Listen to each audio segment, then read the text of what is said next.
Join the voter revolt, everyone. Awesome. Welcome to the show.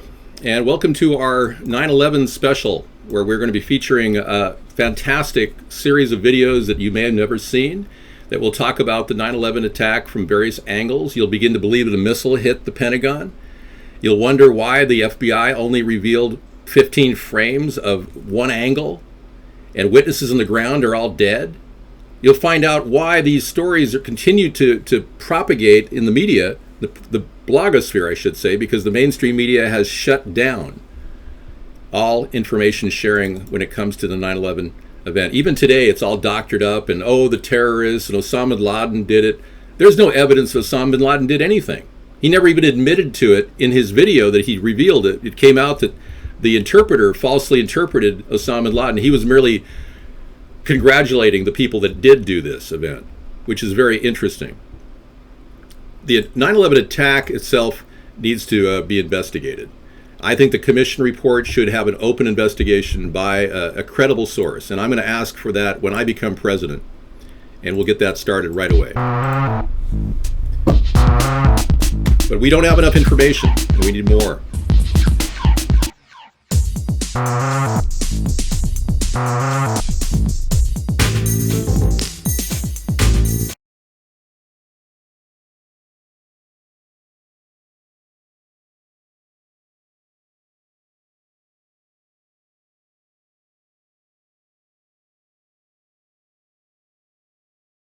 Thank you. Yeah.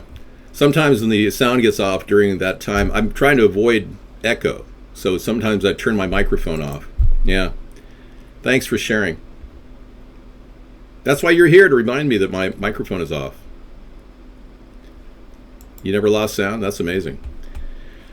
So I just revealed some pretty intense things about having traveled through the area in New York 5 days before the 9/11 attack occurred.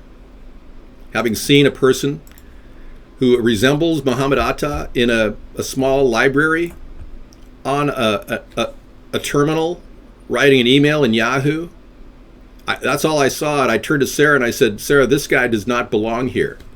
And it turns out the FBI did track him to this small area in Maine where he crossed the border. But the real question is, was he and all the other 17 perpetrators of this crime that they did identify, were they working for themselves or were they working for somebody training them? And right when the attack occurred, I literally was crossing the country. 5 days of driving, I arrived here in Washington, slept, woke up to the attack, like all of you saw, and I looked on TV and I couldn't believe what I was seeing, and sure enough, it's now history. But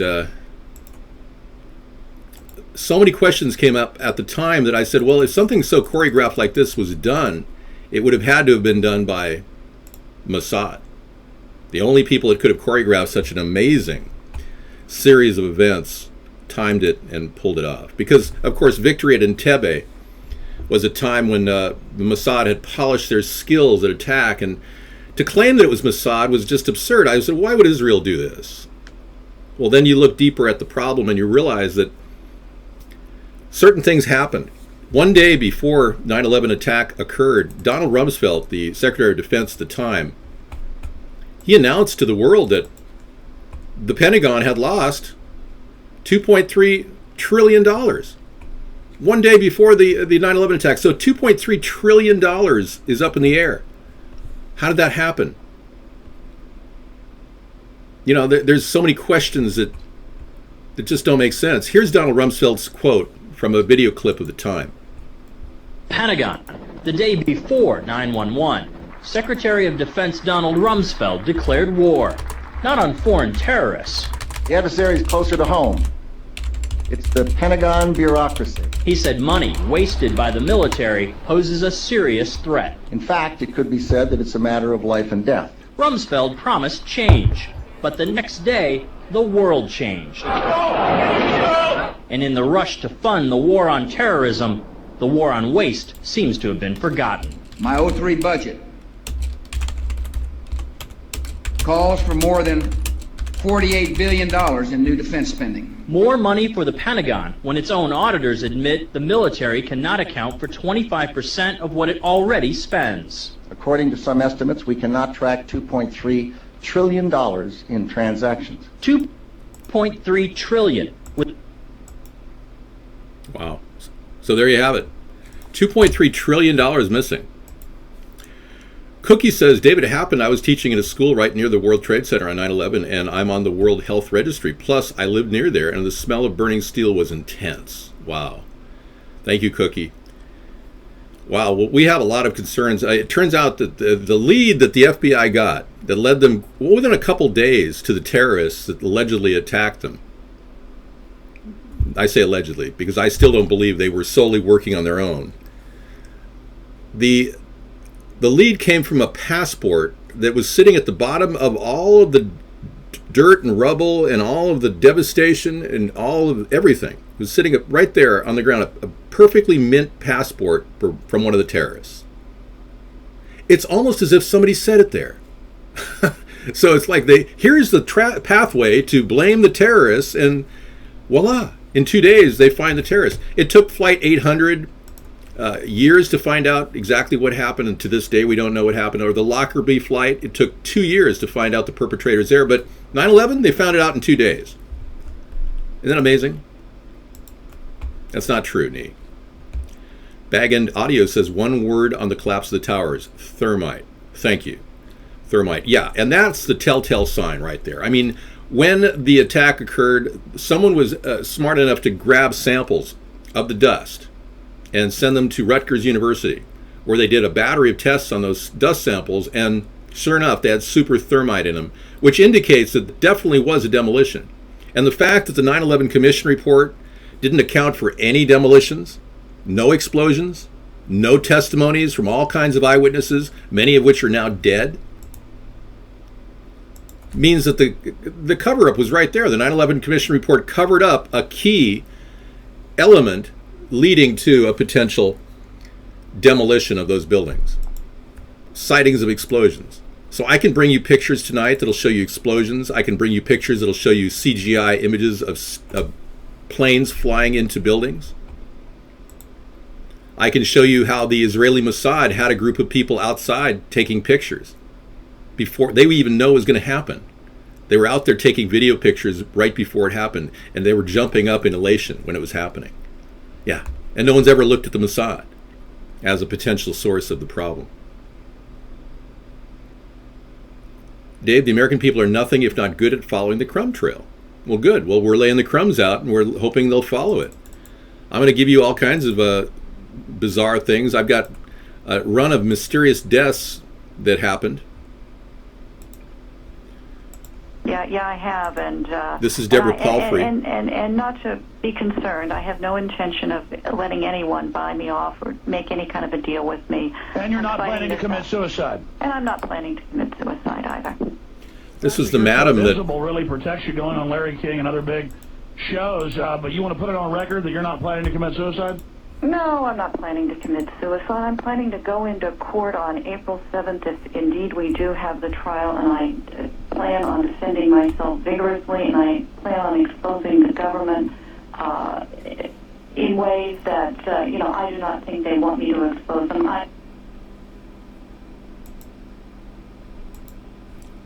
Law enforcement about their investigation into the D.C. man. When she went outside, she noticed a three-wheel bicycle had been moved that was normally kept in the shed.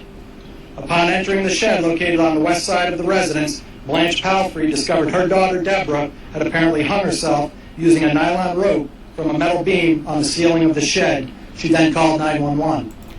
At approximately 11:01 a.m., Tarpon Springs Fire Rescue had pronounced Deborah Jean Palfrey deceased.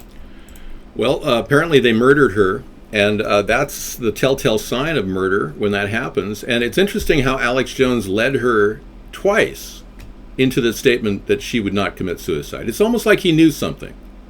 Didn't it seem like he knew something? But that's just hearsay. Let's just go to the fact that she did die.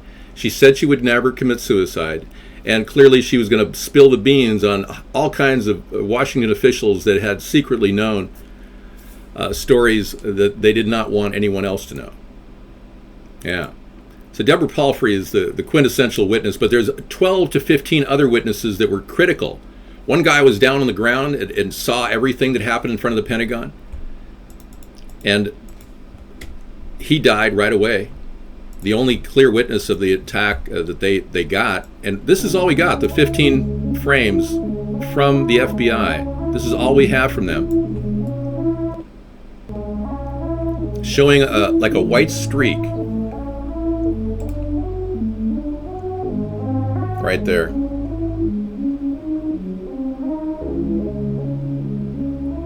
That's clearly a missile. But don't just take my word for it. The fact that the government has 83 camera angles of that event and they only showed 15 frames is very suspicious. Very suspicious. So, yeah. Let me show this leaked video of the cruise missile hitting the Pentagon. Now you're going to get really interested in knowing. By the way, the official 9/11 Commission report was it was a plane that hit the Pentagon. Hello, it's Tuesday, July the 26th, 6:14 p.m.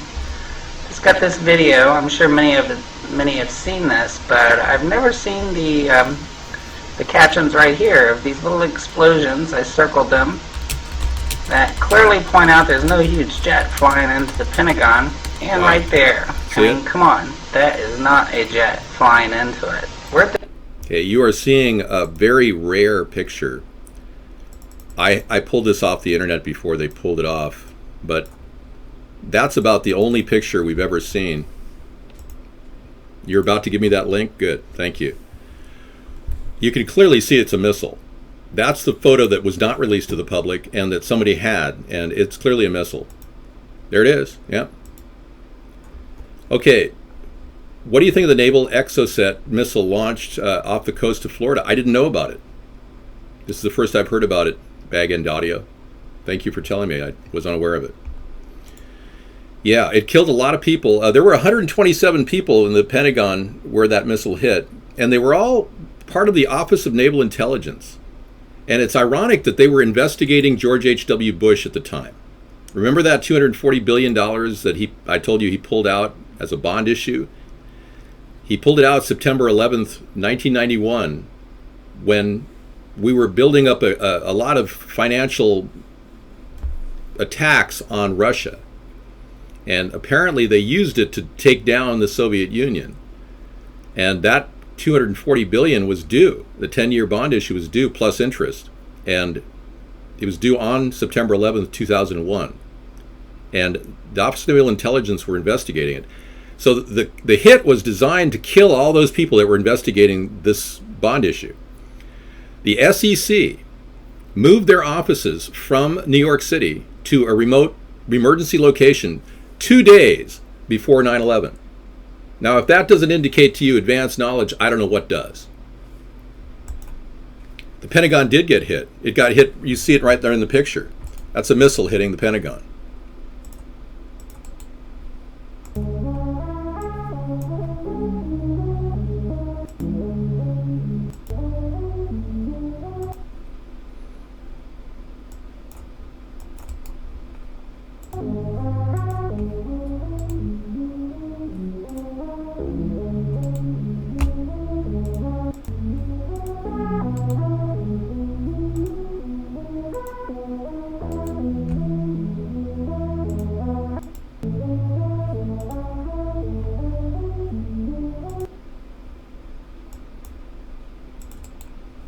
This video surface? Why is this not, more abundantly found on the internet? I have never seen this one. And it's clear it was not a jet. I mean, how much more obvious can it be? It's probably one of those things. Right. Seems every time I upload something like this, my YouTube gets deleted or the hits go down. Hey, look at that little hole.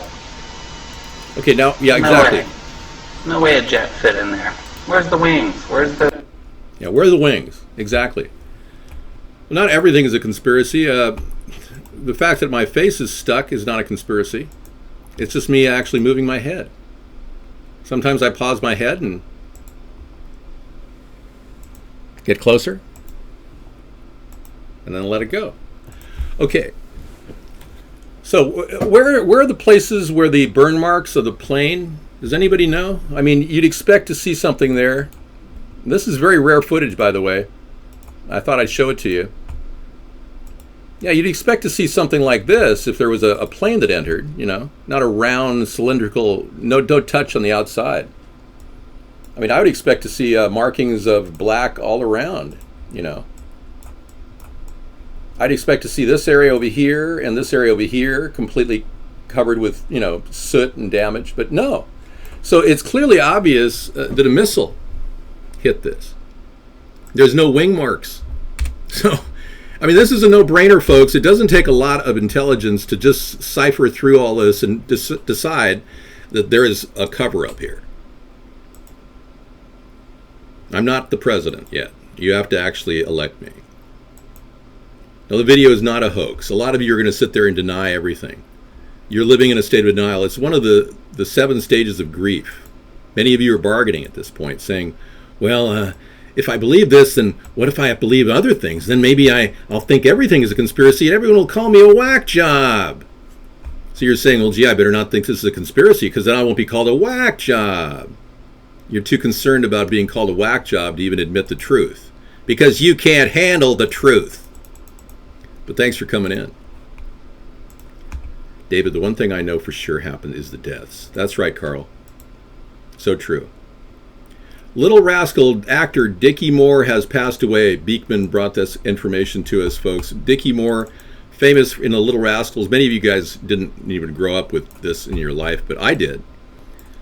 I was, watching old film with the Little Rascals when I was a kid. They were doing repeats on the TV station that I was watching on broadcast television.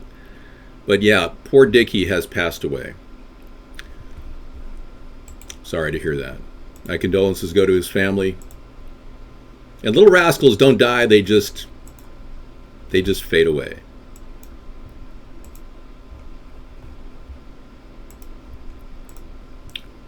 Yeah, where are the wing marks? Pentagon plane believers, anybody? I mean, we're trying to get a discussion going. Samizdat is trying to engage all of you people who deny that the Pentagon was hit by a missile. When we just showed you footage of a missile, and clearly a hole with no edges on it, a lot of you are lingering in the world of 9/11 Commission report beliefs, where you just, everything fits into this little mold that somehow the planes hit the towers and there was a big fire and it warmed up the building next to it and gosh darn it, all those steel melting beams started, and no, it happened in a second. It was just like a demolition, one building at a time. Yeah, boom, boom, boom. It dropped at the rate of a standard drop. There's no building that could drop like that in history without a demolition doing it. In fact, there's no building in history that's ever been taken down by a plane unless you acknowledge that these things were knocked down by planes. No building at all. Not one single building has been knocked down by a plane in history. And I would contend that these buildings didn't knock down by a plane either. Well, it's not God's justice, ironically, monkey times. What it is a secret cabal within our government that's orchestrating cover-ups of massive amounts of money, $2.3 trillion. That's the 9/11 truth in a nutshell. Okay, there you have it. Plus there was $300 billion in gold in the building that was shuttled out somehow. We're not sure how they got it out, but two people found 9/11 boxes, black boxes of planes in the rubble and hand them over to the FBI. This was on True TV, Jesse Ventura's show, where they had one guy testify that he handed over a black box. Another guy did too. And we never heard again from the NTSB about those black boxes that were found in the building, in the rubble. Well, there's been fire breaking down in steel buildings before, but not like that. A fire never took down a steel skeleton building. And that's why 10,000 architects have gone on record to say that flat out it was a demolition. So 10,000 architects are convinced it was a demolition. That says a lot right there, I think. Okay, we have a couple pictures here of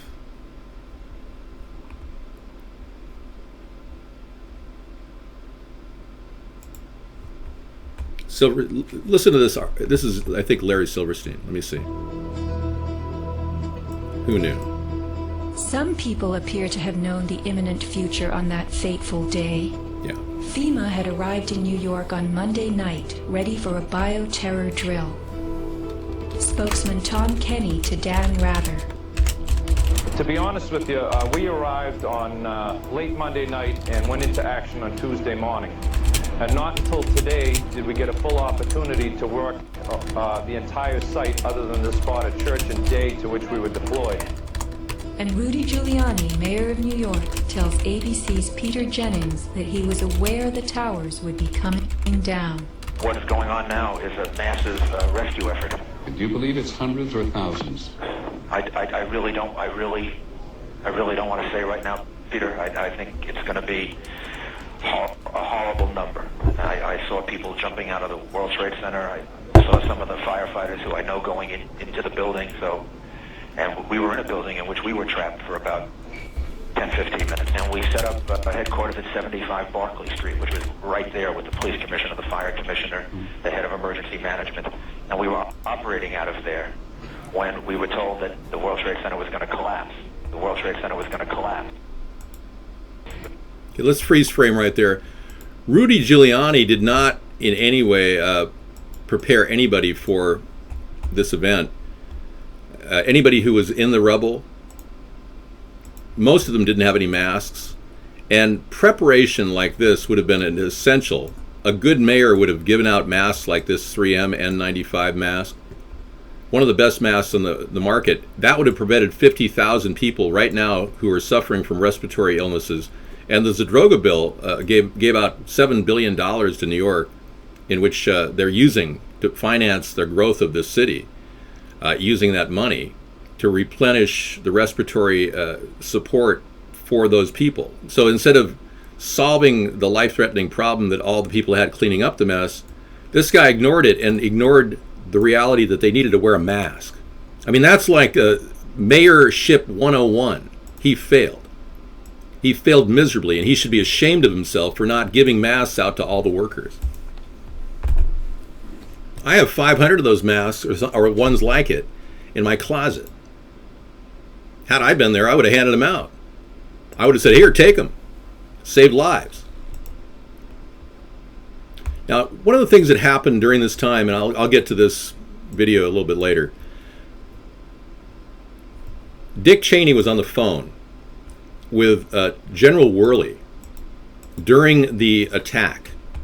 And for 35 minutes, Dick Cheney did not respond, did not get planes in the air. And you know, George Bush was down in a classroom at the time reading a storybook with a bunch of kids. So a lot of things happened that just don't make any sense. Let me show you General Worley's picture here. General Worley, I'd love to ask him more about the incident, why he talked 35 minutes to Dick Cheney and what they said in those 35 minutes. I mean, General Worley was probably saying, hey, we got to do something. And Dick Cheney was going, I think that maybe we don't have to do anything right now. I mean, I can only imagine what the phone call was all about, but we'll never find out because this guy, General Worley, died in 2009 on a bizarre subway train accident heading to Chicago. Yeah, he and his wife both died, 2 of 9 people, in a strange subway accident. They said that the subway took automatic control over the braking system and accelerated and crashed, and they died. So conveniently, General Worley cannot talk. Denmed don't tell tales, right? Yeah. So we don't know what happened in those 35 minutes, but we do know that George W. Bush was sitting there reading a book. I know, and you're going, oh my God, I can't believe this. Yeah, I know. I'm telling you things you've never even heard before. I know. A lot of this stuff is, part of the annals of the WTC investigation that the blog does. But dead men tell no tales, that's right.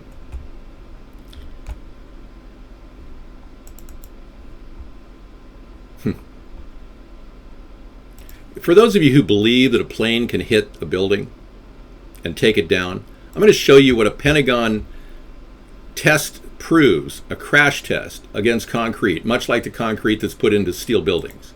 Watch this. Time for a new test using an F-4 Phantom jet.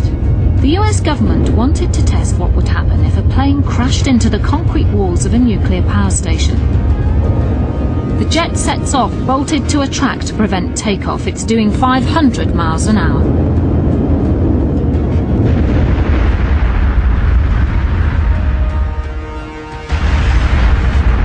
The plane atomized with the impact. It just disappeared into dust. Only the tips of the wings escaped total destruction. But the wall designed to move and absorb energy did its job well.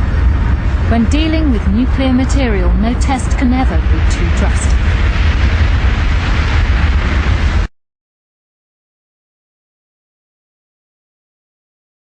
I think you get the picture. Planes don't take buildings down.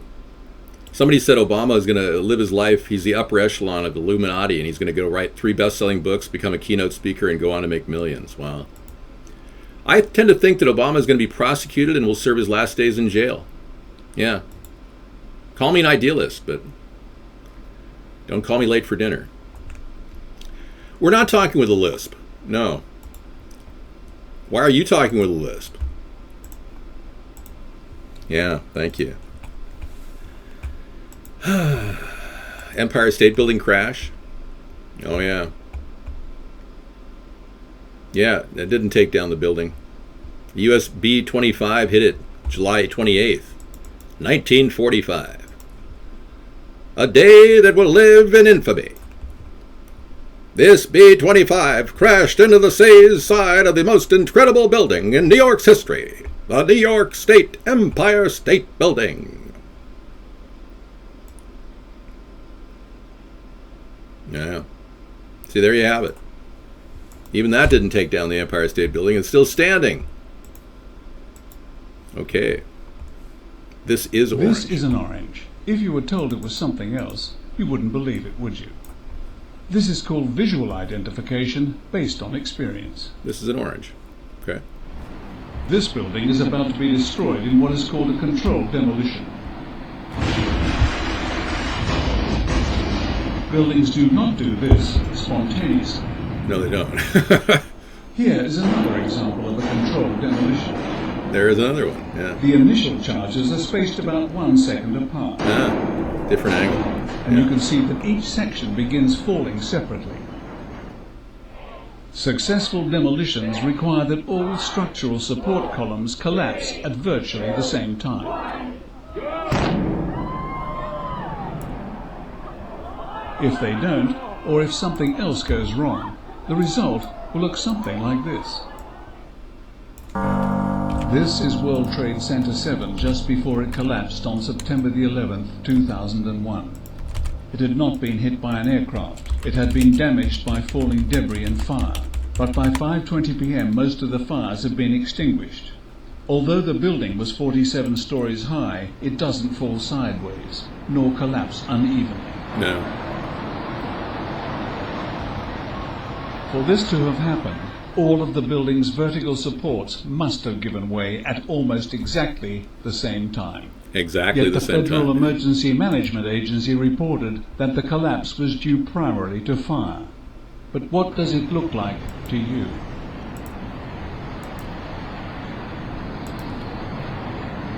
As at July 2007, there is no final report on the collapse of World Trade Center 7. But the National Institute of Standards and Technology still rules out a controlled demolition. So the question is, do you believe what you can see with your own eyes? Or do you believe what you are told? Oh, wow. That's an apple. Oh, okay. See, I had no idea that was an apple. Okay. Wow. Oranges are apples now. Wow. I just figured that out. Yeah, here's the guy that's to blame for all the respiratory illnesses that happened there. Rudy Giuliani. And I think he may have known that it was an inside job, but he won't talk. You ate expired eggs? They're not that bad. Eggs are designed to last a long time. If they smell, obviously they're bad. But Giuliani's a hero. That's why all these people didn't have any air masks, like this one, to go over their face. He didn't give them any air masks. So he's a hero.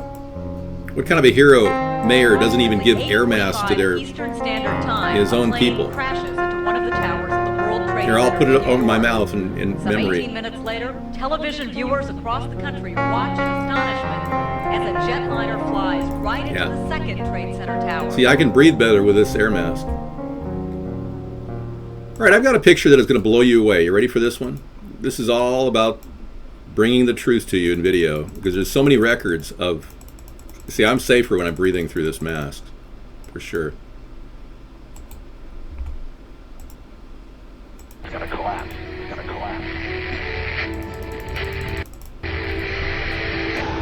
Similarly, Larry Silverstein, new leaseholder of the World Trade Center, regretfully declared that a decision was made to pull Building 7 by the end of the day, the last structure added to the World Trade Center complex. Let's hear Mr. Silverstein's actual words, delivered for our benefit in the 2002 PBS documentary, America Rebuilds. I remember getting a call from the fire department commander telling me that they were not sure they were going to be able to contain the fire. And I said, we've had such terrible loss of life. Maybe the smartest thing to do is pull it. And they made that decision to pull, and then we watched the building collapse. Pull it is a term used by demolition experts to say, hey, let's take the building down, pull it. So the telltale sign of a cover-up there is obvious. By the way, Larry Silverstein was the only person in history to ever get terrorism insurance. And he collected about $3 billion on the buildings. And I guess he's rich. Yeah. So, people no longer alive to testify. Stories seemingly not adding up. An endless source of problems. Even Donald Trump won't even make a commitment about 9/11 and say it was a cover-up. Yeah. So it's obvious that the people that control the election process have control over these pundits or these puppets who are running for president. I'm not part of that little clique, so I'm yours. I'm truly one of you. I'm one of the American people, and I always will be one of the American people. I don't have any ties to anybody, no corporate or government connections. All the people who made money the day of 9/11 should be investigated for insider trading fraud. Yeah. There were strong efforts to pull up forensic evidence from the rubble, and they pulled up hard drives. And they basically found a tremendous amount of money transferred. Hundreds of millions, if not billions of dollars. And I imagine if they got rid of 2.3 trillion, they must have been doing a lot of work in that remote location they'd set up at the SEC 2 days in advance of the 9/11 attack.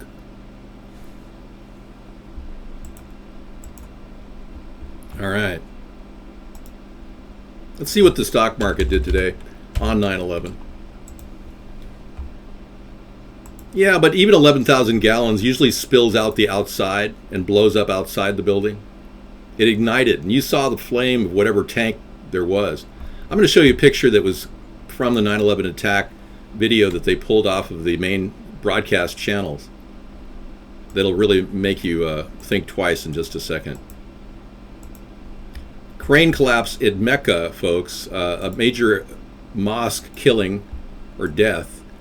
107 people have died from a crane collapsing in Riyadh, Saudi Arabia. A towering construction crane toppled over on Friday during a violent rainstorm in Saudi city of Mecca, Islam's holiest site, crashing into the Grand Mosque and killing at least 107 people ahead of the start of the annual ceremony.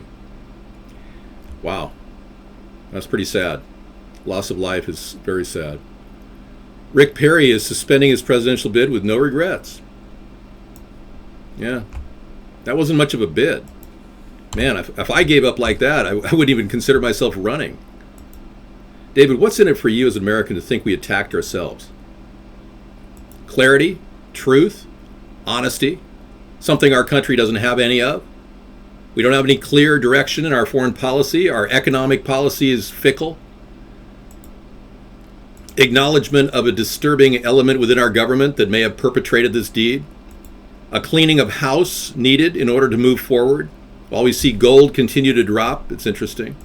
They're controlling the gold markets. These powerful monetary elitists are literally ripping the foundation of our monetary system out from under us. That's what we're going to try to get ahead of. If these are the same people that perpetrated 9/11, then we have every reason to expel them from our country and end the Fed, don't we?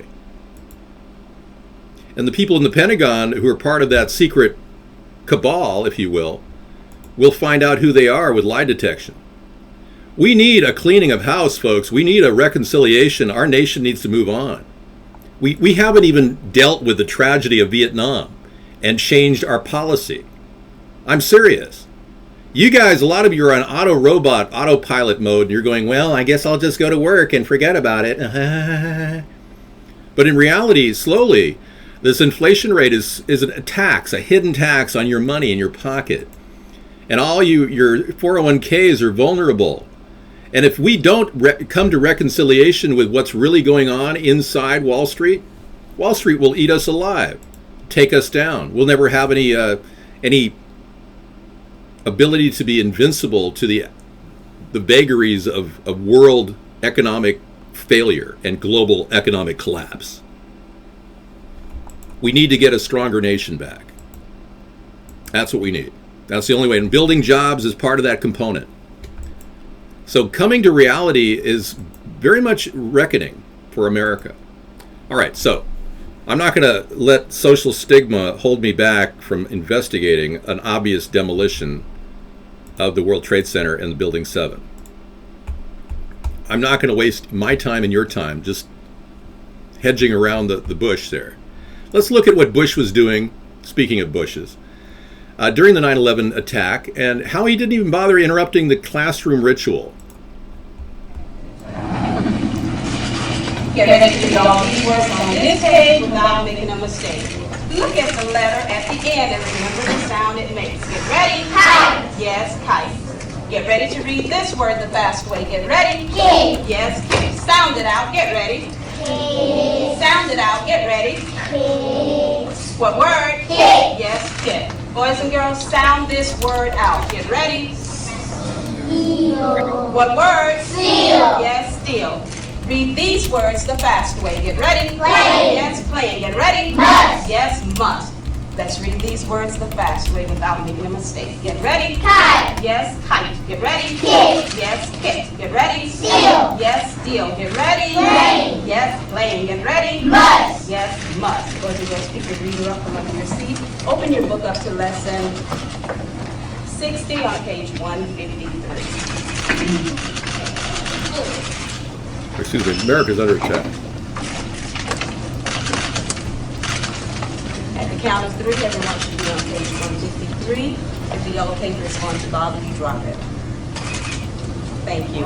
Everybody touch the title of your story. Fingers under the title. Get ready to read the title, The Fast Way. We're waiting for one member. Well, you get the point. I don't want to belabor it. It's pretty obvious. He didn't even have the ability to, as a president, he didn't even have the ability to step up and say, excuse me, but there's something important we have to deal with. And like I said, Dick Cheney had General Worley on the phone for 35 minutes while Bush was listening to a school classroom. We wouldn't want to interrupt the classroom, right? And plus, he was actually holding the book upside down. I'll show you that later. You look at, if you can't see the truth staring at you right in your face right now, I'm gonna give you something that'll really add some question marks to your belief. I mean, it's just endless. During the beginning of the attack, a group of photographers were filmed out in front of the attack. And they were Israeli operatives from the Mossad. It was widely reported that men had been celebrating the attack after recording the first plane strike. They were not Al-Qaeda, but they were detained. I grabbed my binoculars and I could see the towers from my window. And this is where I'm looking. And all of a sudden, down there, I see this van parked. And I see 3 guys on top of the van. And I could see that they were like happy. They didn't look shocked to me. They didn't look shocked. there was a group of Israelis, some of whom later were revealed as Mossad assets, who were arrested after cheering and high-fiving and videotaping the crash of the airplanes into the World Trade Towers. Yeah. So does that make you wonder why these Israeli Mossad were there filming and laughing and congratulating and going, yay?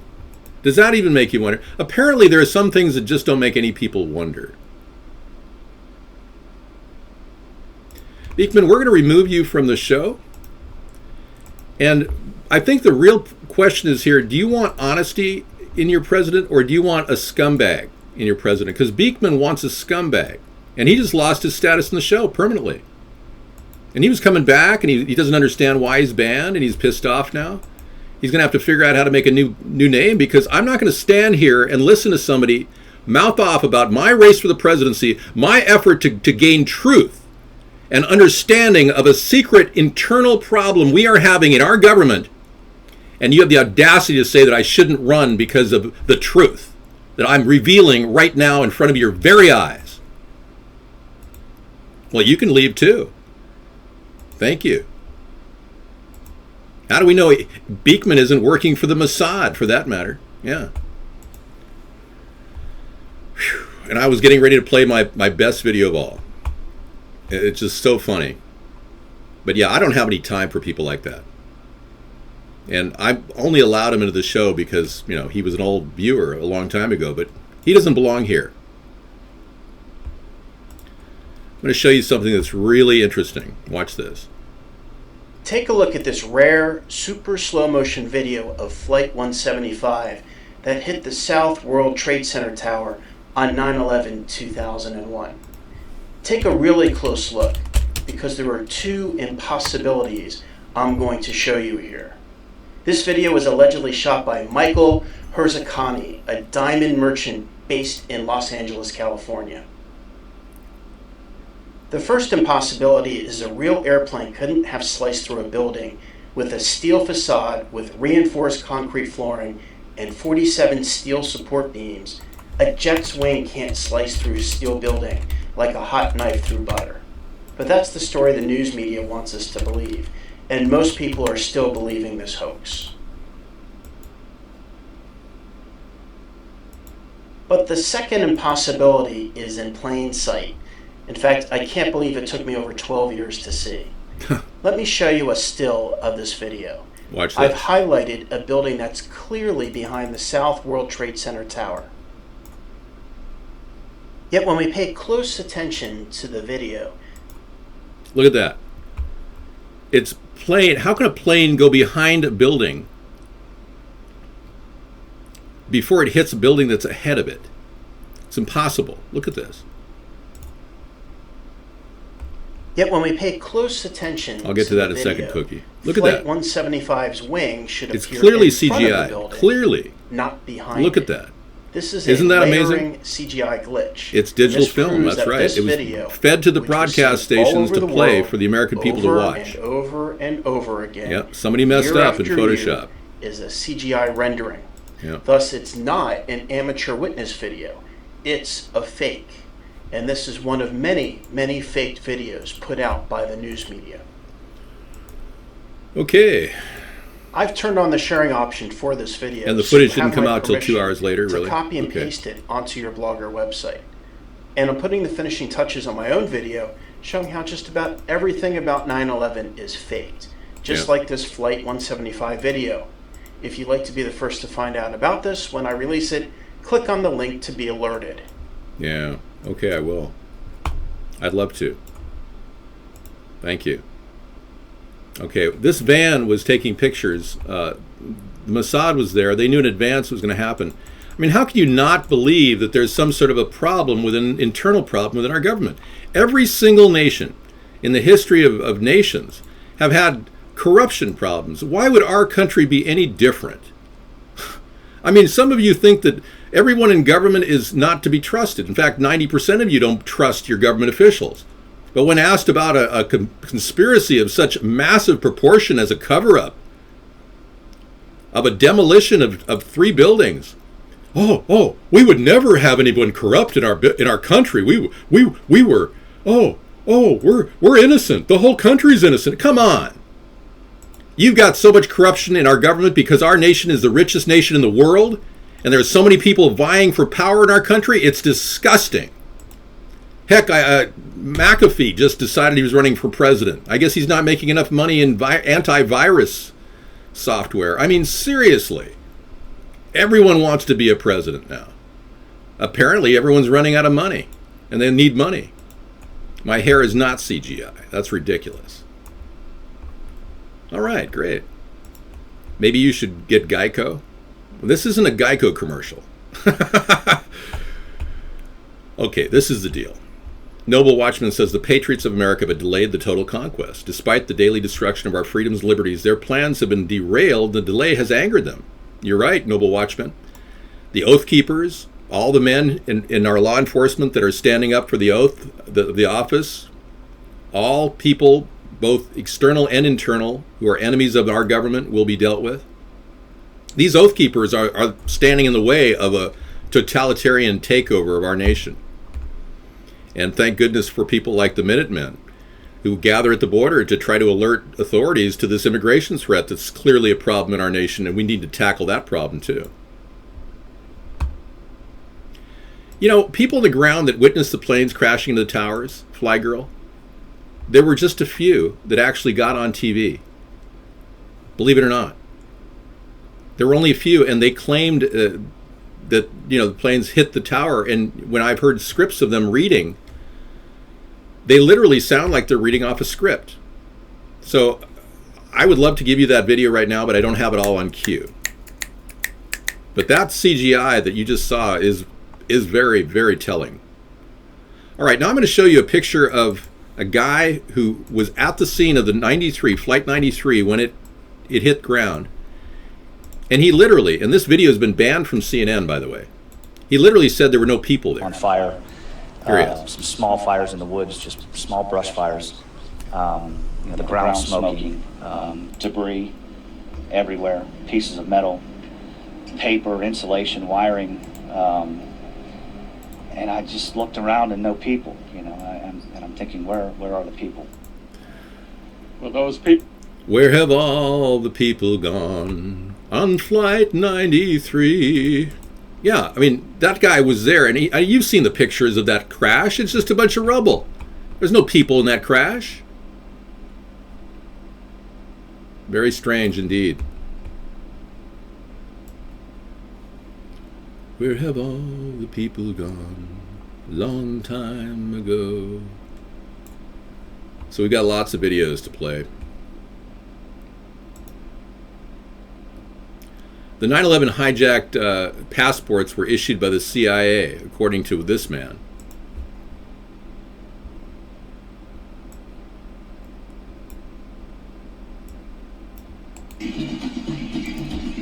Mike Springman. 20 years.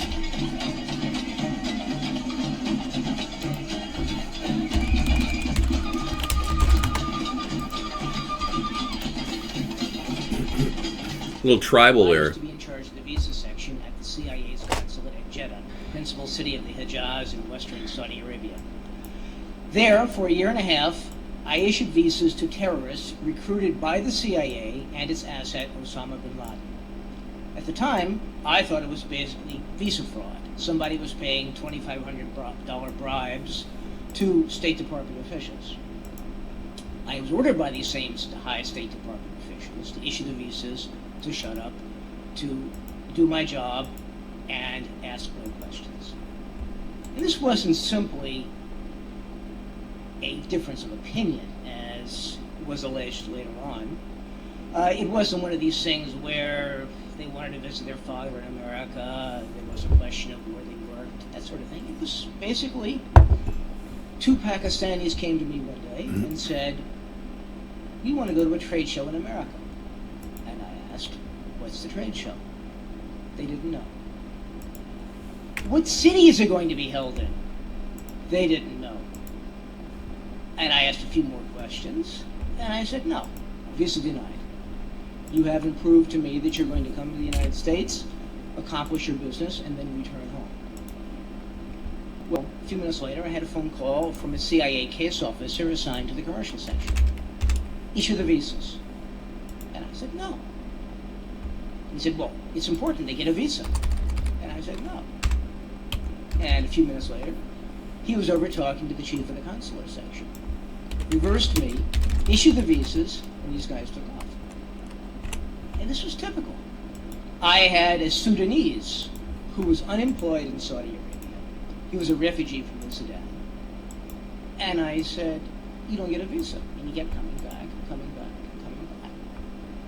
And after a bit, I started getting calls from a woman I believe was a case officer who was in the political section. We need this guy. Yeah. All right, so there's a CIA employee of 20 years telling you the truth about how they've been giving terrorists visas. I mean, you deniers are listening to some of the best videos out there of people testifying to the surreptitious behavior of our government. And you stand there and cling to this belief that, oh gosh, our government would never do anything bad. Ooh, oh no, ha ha ha. I have to ask all of you who believe that there's no such thing as a conspiracy, do you know of anything that might be a conspiracy? I mean, seriously, have you opened the door to anything at all? I mean, in history, we know that conspiracies exist. Cassius, Pompey, and Julius Caesar conspired to rule Rome and the rest of the world for years. We know that they conspired. Pearl Harbor, another example of a possible conspiracy to start a war. Yeah. That's just one example. Many examples. There's all kinds of examples of conspiracies out there. So to say that, you know, this never happens is absurd. This recent map coming from the ISIS, this is the caliphate that was presented, the caliphate map that was presented about a year and a half ago to the world press. This was designed to freak you out. It started the whole ball of wax for ISIS, and every day now ISIS is a name that pops up in the news. All these beheadings that look like green screen Hollywood attempts are all part of this caliphate that the government says is happening. Actually, you know, the Syrians that are fleeing Syria and the 180,000 refugees that are spilling into Europe right now are actually doing so because of America sending $500 million into the rebels to fight in a country that they shouldn't even be in, Syria. We're invading Syria's sovereign space in doing so. And if you're wondering about the backlash of Muslims fleeing their country because they don't feel safe, we're literally doing an economic hit on Syria, just like we did on Libya, just like we did on Iraq, just like we did on Vietnam. I mean, the whole story goes on and on. It's the same exact thing right out of the playbook of this surreptitious, secretive government within our government. Now, they're going to want to destroy any person and kill any person that's running for president that exposes them. That's their goal, their plan. We see the telltale signs of this hatred in our show. I've been swatted a couple times, or one time, and we had a bomb scare here 5 years ago. They're getting desperate. They're willing to hire people on 4chan to attack me. God knows what else they're going to do. Give somebody some bucks to, you know, try to take a pox shock at me, you know, to blow my head off. Anybody who's running for president that's trying to expose the underbelly of this corruption is taking a huge risk. And to come into my room and claim that I'm not going to be able to run for president because I'm exposing the truth is absurd. This country needs a person like me. I'm running because you need me. You need an honest, intelligent person with great ideas to save this nation. If you don't like that, then, you know, just sit back and watch, because I'm going to take the risk necessary to lead this nation regardless of the potential threat to me and my life. I'm going to do that despite all odds, because I have dedicated myself to the truth ever since I was born. And I'm going to continue on this quest. And no one will ever buy me, and I will do the due diligence to clean this country up from the top down. Okay, tell you what. What are you going to tell me? Yeah. Well, I'm not going to be dying anytime soon, I assure you. By my own invention, I'm a sharpshooter, and I'm fully trained in martial arts. And when I say I'm a sharpshooter, I really am capable of dealing with a perimeter of up to 300 feet. I don't want anyone to attack me. But at the same time, I'm bound by the laws of the land. And if someone were to break through my door, I have the right, as long as I'm in mortal danger and I can't escape, I have the right to blow their head clean off and create a brand new blood pattern on my sheetrock, which I will then replace. So don't even think, if anyone's listening to this and thinks they're going to kill me because I'm speaking the truth, don't even think it's going to be easy. All right? Thank you. But that's exactly what I'm having to face. My father was a World War II veteran and a hero. He was a sharpshooter in World War II. He killed over 100 men in the war against the Japanese. And he was very apologetic for it. He really felt bad about it. He said that he felt like it was a different life that time. And he really taught me to be nonviolent. And I really appreciated that, because had I pursued a violent track in life, I wouldn't be here talking to you. I would probably be in jail or something. So, anybody who disagrees with me and calls me sick for no reason means that you're my enemy, and I don't need you in the room. And Brad, we've allowed you to be in the room for a long time, man, but when you call me a sick person, it shows me that you're sick, and you don't deserve to be here. So you're out of here, buddy. Yeah, and I don't want to ever commit any crimes, personally. But, I mean, the idea of being a president is huge. And the decisions that I'd have to make are going to be life-threatening to some people out there. No matter how targeted a hit is on an enemy, a terrorist, there is always a risk for collateral damage, and it's extremely disturbing to think that innocents are going to be killed when we're trying to stop bad guys. Yeah, well, if 80% of the room are trolls, you're waking up pretty fast, because when you see a van parked outside of the World Trade Center attack and a bunch of Israelis are cheering and videotaping it, you know something's wrong.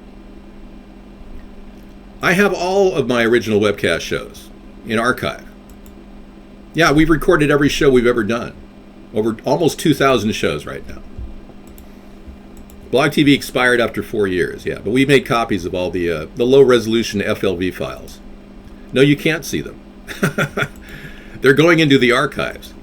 But you can still watch my YouTube videos. They're out there from the past 4 years. No, I haven't recorded any videos you stalking Sarah, no. People who really know what they're talking about on Vietnam will tell you that Ho Chi Minh was a George Washington-like freedom fighter. Yeah, I know. Well, the whole Vietnam War was unnecessary. 4 million Indonesians died. Southeast Asians died. 1 million, they say, died in Iraq as a result of our time in Iraq. I mean, we've got a whole history, a legacy of tragedy behind us in our effort to defend our honor and our freedom and our democracy. Thank you, Katerina. Well, you can just pick a mentor, any mentor you want, and make that your mentor. From all the video and testaments of firefighters and police, how can you be so blind as to trust our government? DJ Trevin, thank you. Yeah, and that's what I want to restore. You see, the reason why I'm running for president is because I want to restore trust in government. It's really important that we get the truth out. She's coming in a little bit later. She's not here right now. Yeah, she's taking a little longer to come in. She usually comes in about halfway through our show. Gives me a break. I really appreciate that.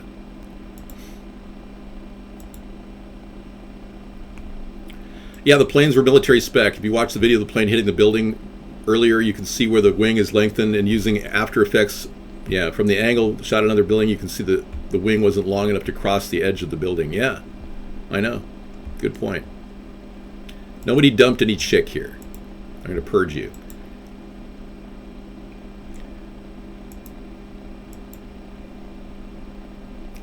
No, I'm actually, anybody who's I'm not threatening to call the FBI on petty trolls. I'm recording every video, and all these recordings will go to the FBI to determine who swatted us and who's swatting other people online. It's just simply an investigation going on to find out the perpetrators of a swatting attack, which is a 10-year felony, swatting a federal candidate. If it's a state crime, it's a 3-year felony. If it's a federal crime, which I believe it is, it's a 10-year felony. Chat is recorded, yeah. We're recording. We started recording our chat right after our swatting. So we've been keeping track of any threats, and we have all kinds of leads. So things are moving forward in that department. But I'm not in charge of the investigation, thank goodness. Law enforcement's trying to sort out this whole problem, and it is becoming cyber terrorism is a serious problem, and they need to be, prepared. So in a way, this is kind of a primer for local law enforcement to deal with these types of cyber criminals.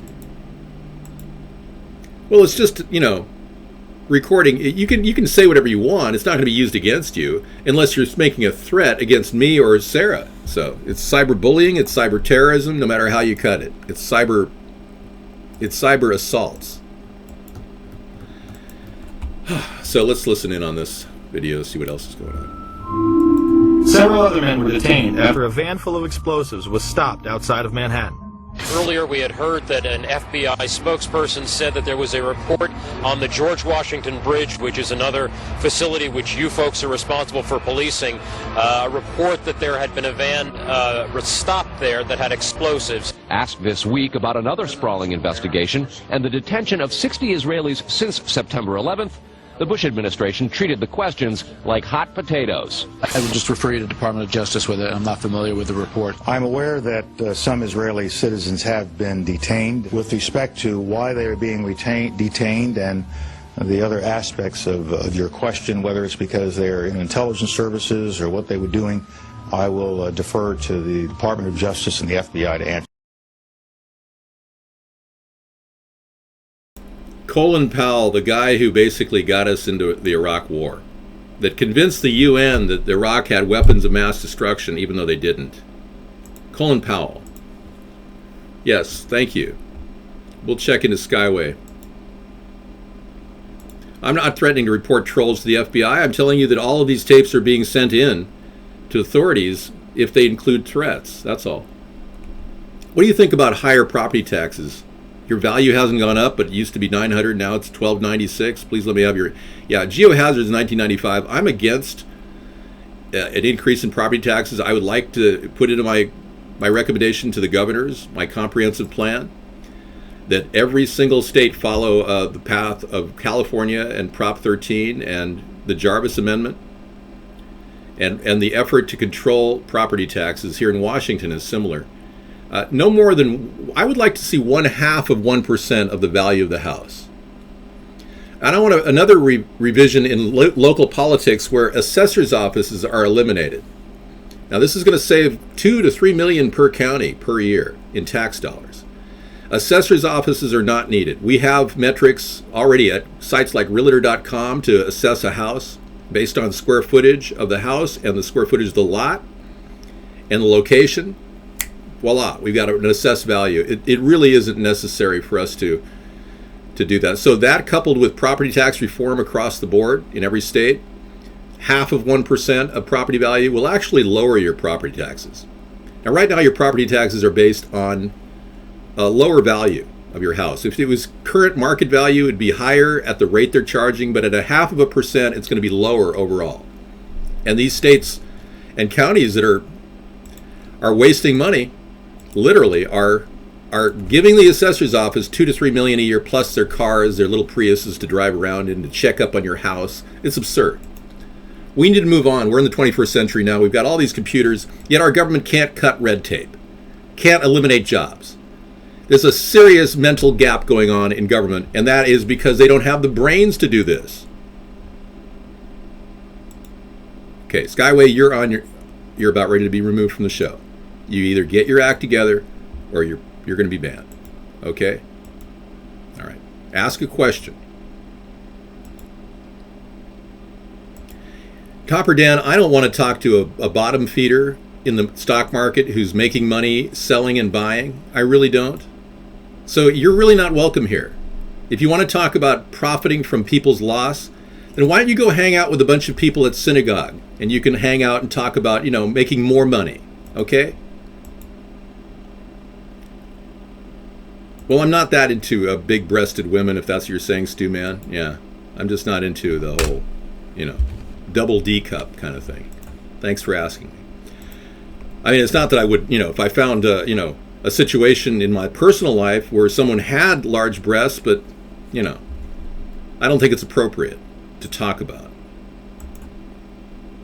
God. I'm also not looking for any other girlfriends, so I have one girlfriend I'm very happy with. Thank you.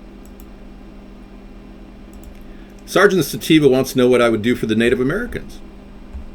Well, I have Native American blood in me. I have family members in the Algonquin tribe. I have a very small amount of blood in my heritage, but I would like to see a national territory given to Native Americans of all types as a communal area to remember nature and to have meetings and gatherings. Here is the chief of the Algonquins. As you can see, I'm the spitting image of this guy.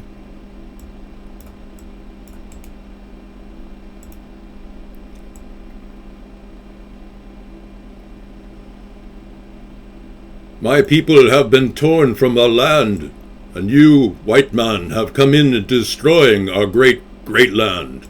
You see how similar I look to this guy.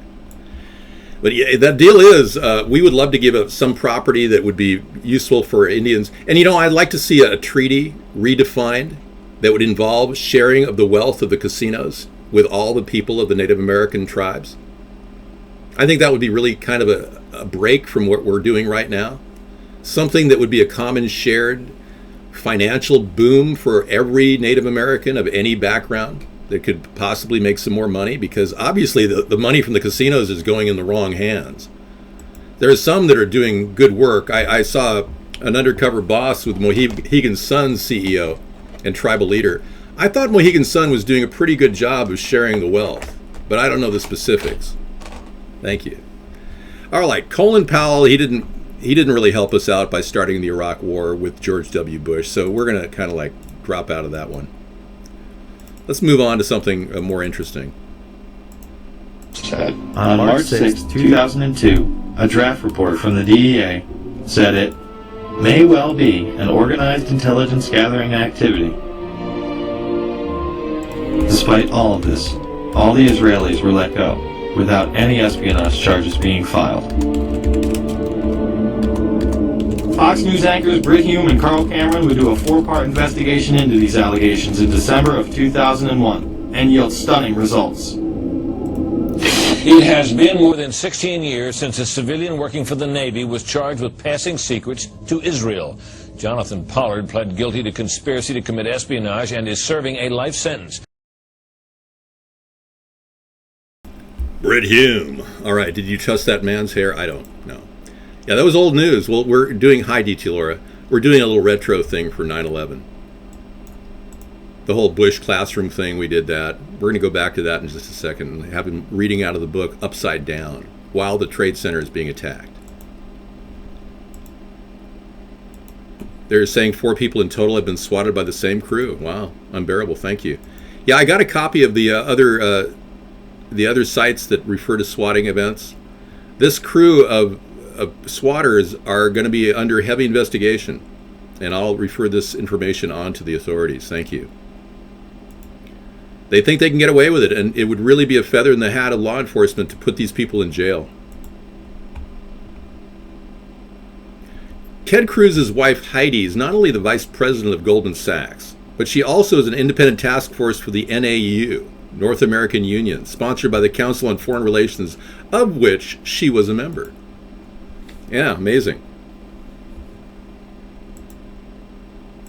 Bush can read upside down. Yeah, it's amazing. He can do painting too. I understand he paints pretty dogs with his paint by numbers kit. That was our former president, and now our current president, he likes to drink. He likes to make beer and drink, and he likes to say, well, come on in, have a light beer and have 2 dark beers to be politically correct. Well, thank you. Well, let's be clear. Me, I like coffee. It's keeping me going. It's trickling through my veins. You think Obama's cool? I think he's a disaster.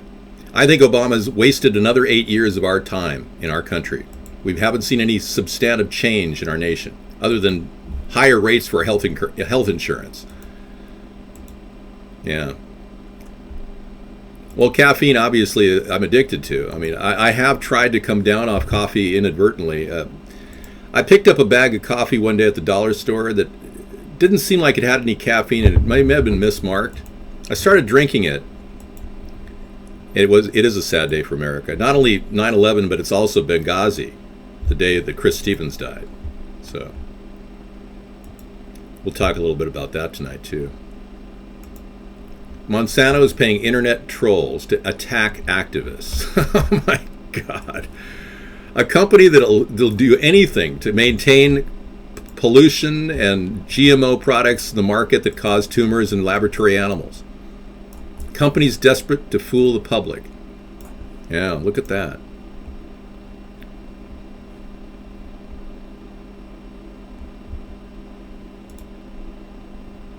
Really?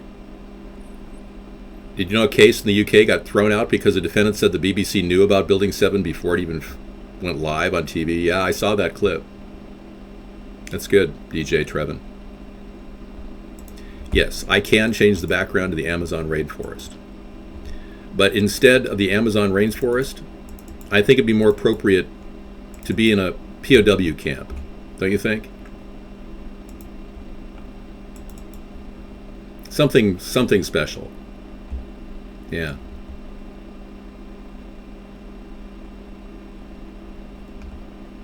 Yeah, I don't know. I mean, I've got some Amazon rainforest footage here.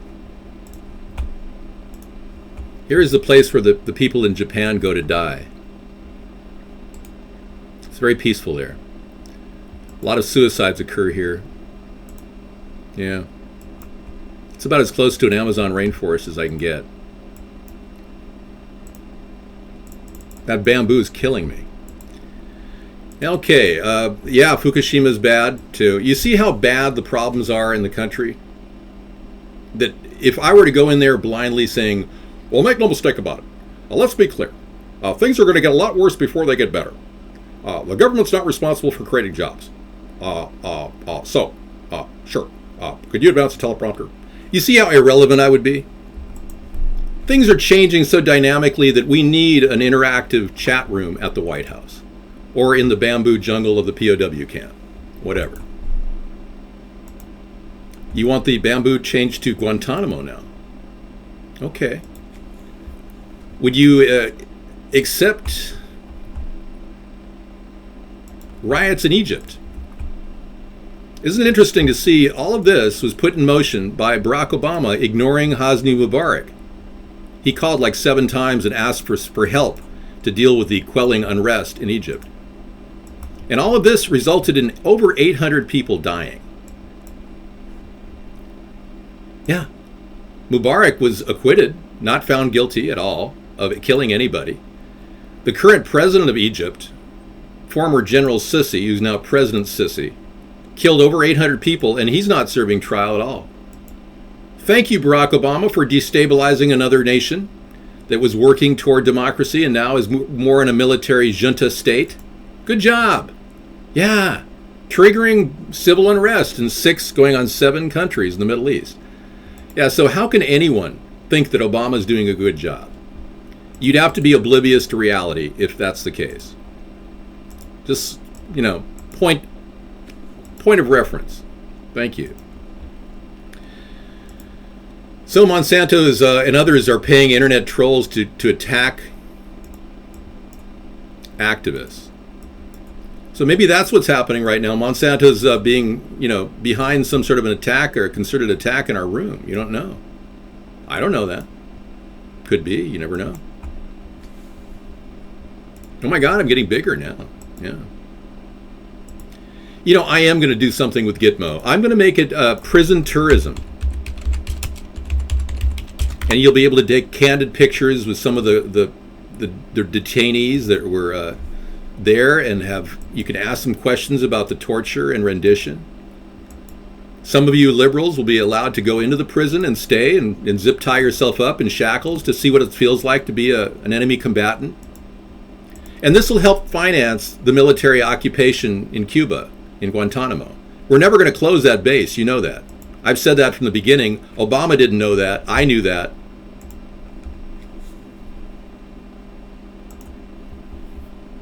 Obama is letting refugees out, everybody, into our country. 180,000 refugees are being integrated into NATO in Europe. And the EU is asking all EU nations to take in 180 some odd thousand refugees, all because of the seeding of war in Syria by our taxpayer dollars. 500 million, like I said. But more importantly, Obama is now offering sanctuary to all these people that are fleeing, Muslims, all of them, fleeing their war-torn situation. So we're going to be seeing more cities in America turn into ghettos, and more cities turned into upside-down immigration conflict. You know, the immigration crisis in Rochester, Minnesota is so acute and serious that Somalians are fighting Nigerians, and they're fighting inner-city blacks from Chicago. There's like a turf war going on in Rochester, Minnesota, home of the Mayo Clinic. I mean, this has been going on for about 20 years now. I'm not racist at all. I am a person who's never said a racial slur and never will.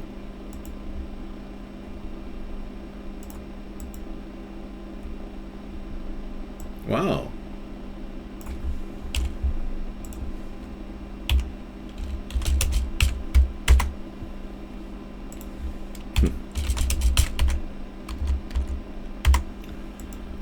Yeah. Well, they were saying the French blew up those Chinese factories because the Chinese owed them billions of dollars. Really? That's interesting. Are you done with the Monsanto? Okay, thank you. I've never said a racial slur in my life. I did do a, just to be, concurrent with the show, I want you to know that I did do a blackface impersonation video of Barack Obama. And it was something that I did because I felt it was necessary to stand up for my rights of free speech and impersonate the president. I could not have impersonated him in whiteface. It was impossible. So bear in mind, I in no way attempted to defame or denigrate an entire race of people by simply impersonating the president. Yeah, thank you, Tronald. We're not in favor of illegal aliens pouring into our country. And just like Donald Trump, for the past 7 years, I've been working on a plan to stop that. But Donald Trump hasn't done it for the past 7 years. I have. He copied me.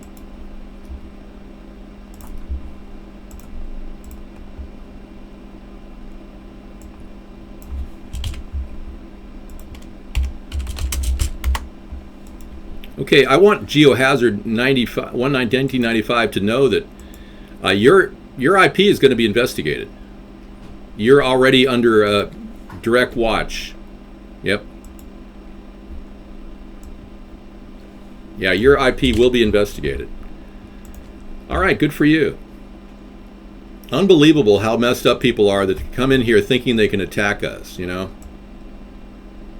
Like somehow after 7 years of broadcasting, I'm just going to crumble in fear. Oh, golly. Skyway, you are too going to be removed. I have a tested IQ of 185. I can track chat faster than you can spam.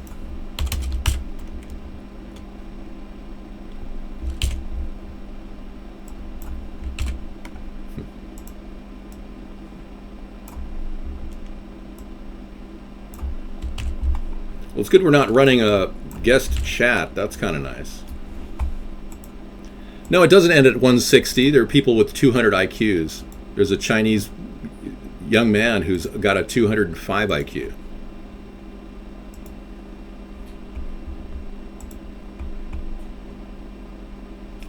Arthur Bologna, I don't leave the chat post because I do chat like a trooper. And I've done more chat than anyone else on the internet. And I can tell you that my assistant, Sarah, my vice presidential choice for the upcoming election, she helps me out whenever she comes in. You're right. It's not fair to David that I'm not here all the time. Well, I have a show. It's my show. I started the show in 2008. Sarah's gives me breaks, basically. Thanks. You want to hear us talk about the news? Okay. Yeah, well, the news today is kind of dull. 107 died in the Grand Mosque in Mecca, in Riyadh, Saudi Arabia, from a construction crane toppling on a lot of people. I imagine there are a lot of people hurt, too. And Rick Perry suspending his presidential bid, which is like whoop-de-doo. And then New York police release a video of ex-tennis star James Blake's mistaken arrest. And the Arizona freeway shooting, one person is being questioned, police say. That's kind of nice. And in business, let's see what that's going on here. A Texas firm in Santa Barbara oil spill ordered to fix probable safety violations. And the Dow Jones on this fateful 9/11 day. Yeah, I see that. So this troll attack is obviously people paid, and if they're not getting paid, then there's probably not, something wrong with these people.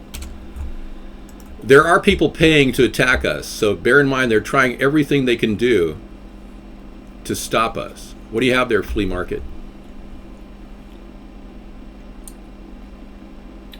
Oh, good. Thank you. Did you know that wasn't the real Sunstar? We know that, yeah. Yeah, of course. The Dow Jones Industrial rises 102 points in late trading. Thank you, Katerina. You're so sweet.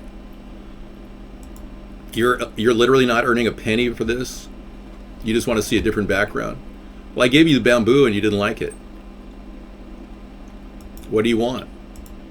Something natural? It's 9/11. I mean, what could be a better background than 9/11? How about just rubble, like wreckage? That would be kind of a cool background. Trash. Trash. There you go. Or maybe we can give you something that'll trigger your psychological ability to think. There you go. That'll freeze up your server. Welcome to the wonderful world of psychedelia. No, it's not mind control. It's just trippy. I wish I could stop it. I can't. Once I start it. That's pretty cool. Yeah. It's triggering your mind so you can actually think. A lot of you are unable to think. But this is the reality that you're living in. This is the reality of the Matrix, Mr. Anderson. It's the Matrix. You think you're living in a dream world, when in reality you're living in a garbage heap surrounded by death. Mr. Anderson? Mr. Anderson! Well, burning garbage only puts it in the air. Thank you, DJ. I don't practice at all. I don't do impersonations when I'm not on camera. I'm working on the Trump act, but it involves gaining 85 more pounds and disgracing the people around me by calling them names. I'm not sure if the Trump is even necessary. Trump may actually be X'd out of the GOP ticket shortly. So it's very likely the GOP is going to push him out now that they made their... I don't know the command to get rid of the Von bot. Thanks for asking. I don't know it. No. So which background do you like? The background of the White House or the background of... I don't know. Wherever. You decide.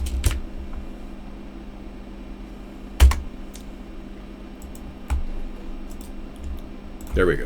All right. Good night. Have a good night in the UK. Okay. I'm going to be right back. I'm going to leave Sarah with the White House, the Oval Office. What better background to show your beautiful blue top? And yeah. Fantastic. You reported Monsanto trolls 6 weeks ago. Don't you read my crap? I do, Planet X. I read your crap all the time. We take in a lot of stuff and process it every night. You know, if you don't know what kind of cool links we get, just join us at Third Party. I have link tweets every night. I even tweeted the show tonight. Oh, good. Yeah. Fantastic. That's why you probably have a lot of people coming in. Well, it's a start. Yeah. Fantastic.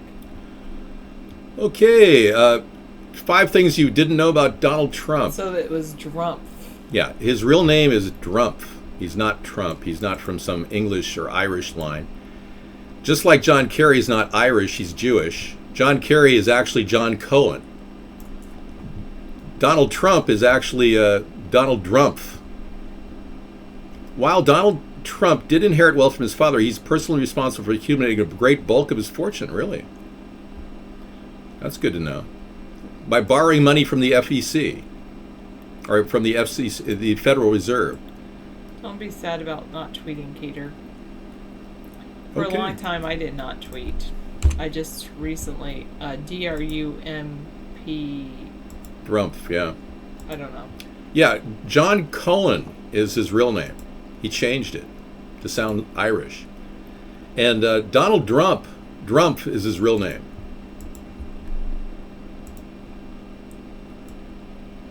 So you see, they're getting incredibly desperate to get rid of us, even though we've been doing broadcasting for 7 years now. They're getting more scared because they know that their message doesn't convey any votes, that the Democrats can't galvanize votes based on their mindless cap and trade message, that they're going to create a monopoly game where we're all going to pay higher taxes. That's not winning people over. And the Republicans can't win people over because they don't have any new ideas at all. All right. Sarah's going to talk for a while. I will get some coffee and I'll feed the fish. I'll be right back. Thank you. Okay. Sounds good. Yeah, exactly. I don't know how many portraits he has, but yes, we've been on. David's been on for 7 years. Pretty amazing. Oh, really? Twitter was founded by CIA agent Jack Dorsey.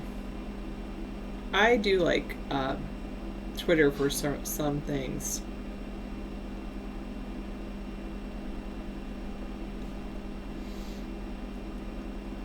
I just recently got into some Twitter education chats, which are pretty cool. Put my hair over my other shoulder. Do you want it just over my other shoulder, or do you want it over both shoulders? Hello, got a race. Hi, Ronnie. David has goldfish and koi.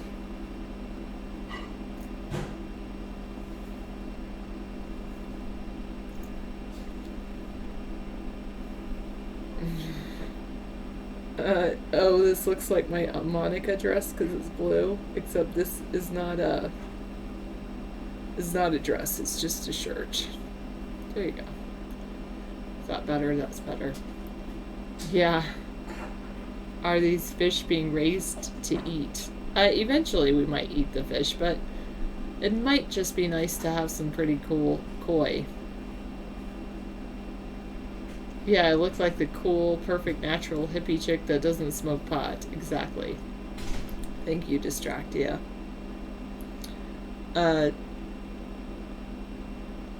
Oh, cool. You did a full body workout, but you didn't have time to deadlift. You feel great. Fantastic.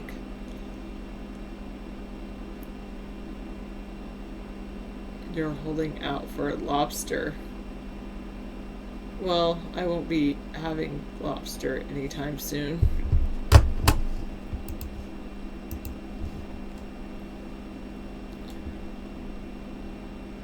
Okay, come on.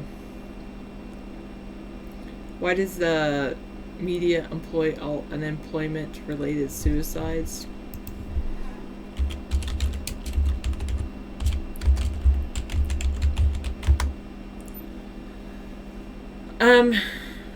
Probably because if they covered all of them, it would be all of the news all the time, maybe? What will be my first presidential meal? Can you please be invited? I've not decided on that. I probably would like some sog chicken, and that's it. Over 30 suicides in your town in 2 months? Where are you, Southern F? Are you in Southern Florida? Oh, they closed an RV factory. Oh, in Mississippi. Oh, wow. That is a good one. Okay. I'm going to put it in 9/11. Save. And then let me add it.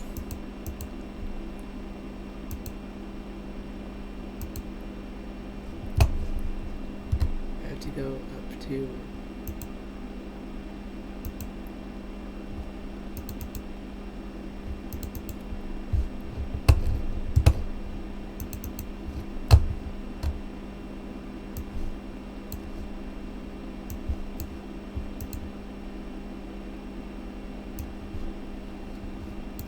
oh, I see why David does that now.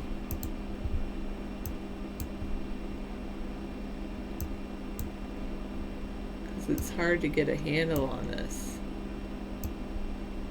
There we go.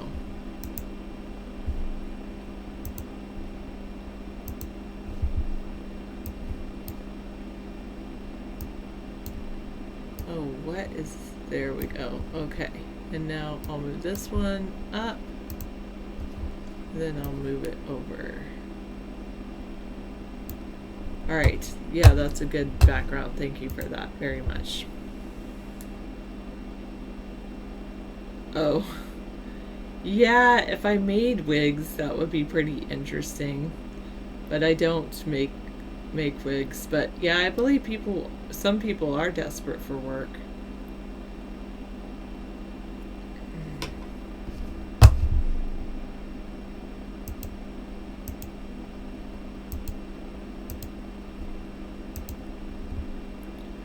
Okay, just covering it all. The weekend crowd. I know, he just won't give up. It's pretty crazy. What's my view on... I don't have a view on that mustard in a fridge, in the fridge. I don't have a view on what you're asking me about. It's just like, I guess my only view is anybody can run for office. Thanks.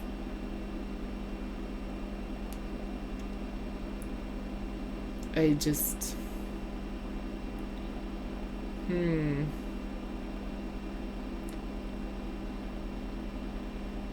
Yep.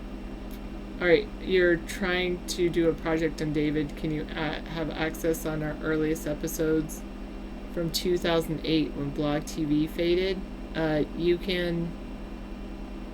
I don't know if I have all of those. I don't think any of them are posted on YouTube. It's a best of compilation. I'm not sure if David's ready to get those up either. Yes, rent is $600 to $1,500 a month. It's pretty ridiculous.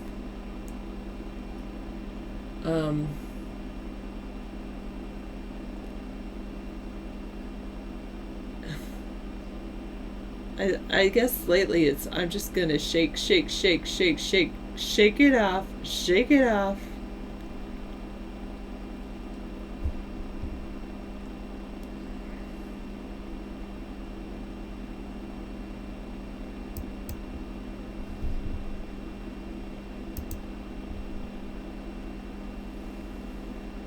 So, yeah, that's, I guess, my go-to song recently.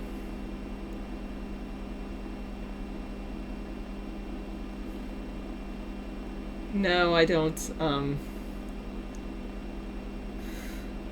I don't shake. I'm not a very, I don't usually dance or anything like that. When I feel thinner, I'll wear the leather two-piece again. Thank you, Reactor Reaction. Nice name. I like your name. Reactor Reaction.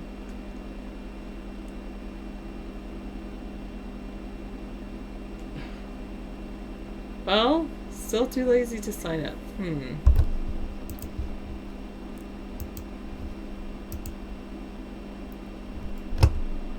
You're back in the house that you purchased and it's $300 a month, but your house is in poor condition. Yeah, maybe if you have a little bit, you can add that to it. Like if you were able to put $100 a month into your house, that would be really good. I mean, as far as fixing it up. Paint is always a good thing. Paint is fantastic. I like painting. I actually still have some painting to do around this house. And then I have actually done some roofing myself, so it's pretty interesting.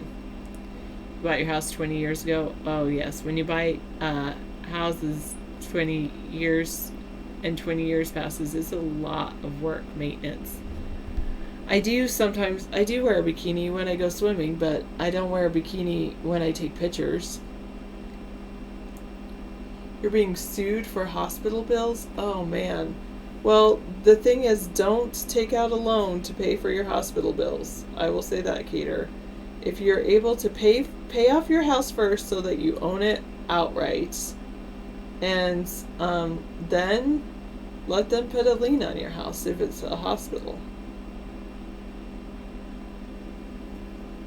Oh man. Reactor reaction, why are you going after Cheese Arena? I don't understand.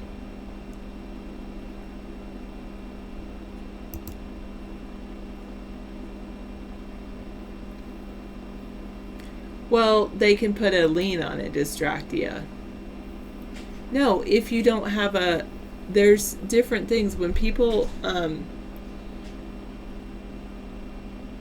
yeah, you should seek legal advice. I'm not a lawyer, but my personal advice is pay off your home and own it outright so that you don't have a mortgage.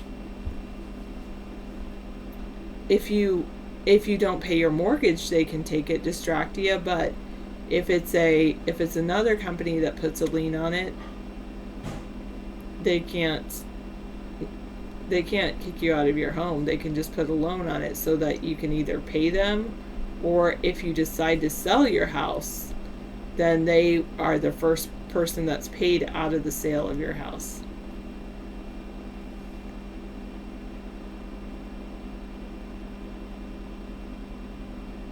Okay, Scissorfight, I don't really want to see that, but I believe you.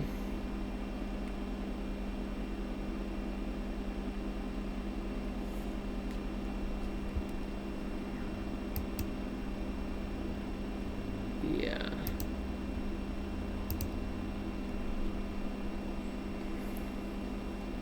Right. I mean, it's true. Yes, the two people that can take your home is the government if you don't pay taxes, and people that have a mortgage. Those are the two. Yeah, those are the two people that can take your home if you don't pay.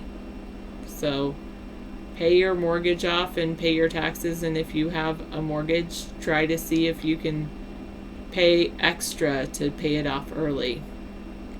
And if sometimes they put some weird penalties on it, but just put that money aside, and then I guess you're right, Distractia. They do vary by state. Distractia is right. So always check with a lawyer, because I don't know every state law. It's hard enough for me to keep up with the ballot access laws for states. You don't like Chase Bank, Southern F? They're pretty bad. Stu Man, you're a car repo person?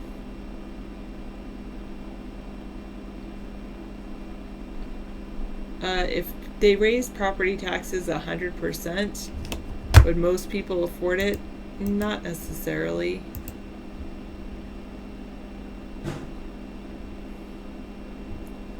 Bank fees, yeah.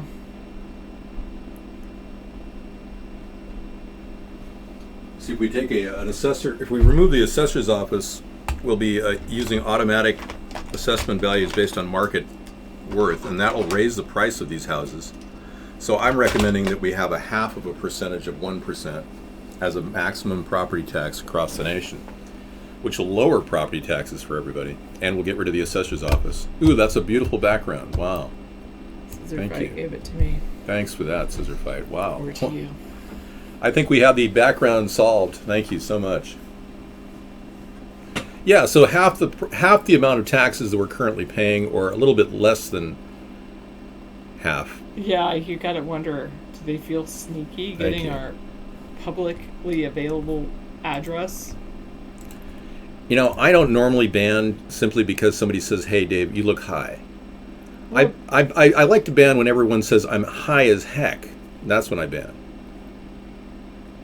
So you ban that person? Yeah. They were just, I think they were from Mississippi, and they were just saying that there's like 30 people that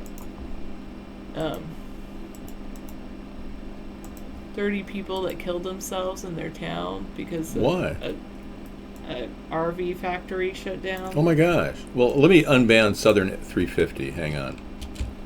Southern F350. Yeah, we're going to unban you, man. Sorry about that. I do support legalization of marijuana, so Freedom Friday is our regular night, and we do talk about that, but tonight's really a reminiscent tribute to the dead from 9/11. Because the dead don't have a chance to question anything. They're dead. Well, who's the fifth party? That's the question. The real question is, why are you even asking me who the fourth party is? If you really wanted to see some sort of action, you'd be getting behind a third party. It doesn't even matter. 4 party, 5 party, 6 party, doesn't even matter. We just need some sort of an alternative to the 2-party system. I refuse to do that, Cool Ruler. I don't want to jeopardize my run for president by getting involved with marijuana production or retail sales. Yeah, the opinion that I look high as heck was derogatory, and I banned for anyone who's derogatory to me. All right? I just flat out ban anybody who's derogatory or demoralizing. Thank you. I run a very tight room. And one of the secrets to doing a good show is to constantly stay on it and write it like a mod does. We're basically super mods. Sorry we got off the wrong foot there, Southern. I'm really sorry to hear about that tragedy in your area of people killing themselves because they don't have a job. We would like to have locations where everybody could live humbly. I mean, frankly, we've got so much property in the United States that everyone could have 5 acres. Every U.S. citizen could have 5 acres. That's how much property we have. I don't really count the stars, monkey. Yeah, nobody cares about an address. You live very humbly. That's nice, Katerina. You've got a house. Katerina has a house in her profile. This is her house, for real. Do you mind if I show you? Years ago, and she. You mind if I show your house? To pay it off. Yeah. Well, anyone can see it, but isn't that cool? It's like an adobe house. It's really cute. If that really is your house, Katerina. It's a painting. It's a cute house. Oh, you want to pan for gold, Stu Man? Well, you don't want to live in California. They've got laws against that now. It's damaging the environment. So we can't even make money on the earth because it's too damaging to the waterways, and it causes unnecessary erosion. And the fauna doesn't grow right when these hydro gold miners come into the area. So your Nevada distract you? Oh my God, the U.S. military has admitted it has misplaced black plague samples. And this is on the heels of our government opening up a 30,000-year-old virus and testing it. Oh, this is great. I mean, they're handing out anthrax to 84 locations improperly. That's pretty cool, Cater. And now, they literally are... U.S. military admits it's misplaced black plague samples. This particular link was something that Scissor Feist posted in the room, and it came from zerohedge.com. Did you have any dinner? No. Go get some. I did. I just had a pear. Well, you know. I'll wait. You can hang out, but you go ahead and get some rest. You know, I do the show every day. It's no big deal. Come back in about a half an hour, you know. They didn't kill the spores before they shipped it so the virus can spread. I saw that last night. Really, wow. So back in May, the U.S. military was forced to admit that it had done something really stupid. And what's great about the story is that it requires very little in the way of explanation and or added color to explain why that happened can be fairly classified as an example of sheer government incompetence. Put differently, this story speaks for itself. Here's a recap. According to CNN, 4 lab workers in the United States and up to 22 overseas have been put in post-exposure treatment, a defense official said, following the revelation the U.S. military inadvertently shipped the anthrax samples in the past several days. Live anthrax samples. The Black Plague. Mute all new chatters. There's no... We don't mute at all. We don't use the mute feature, but thank you.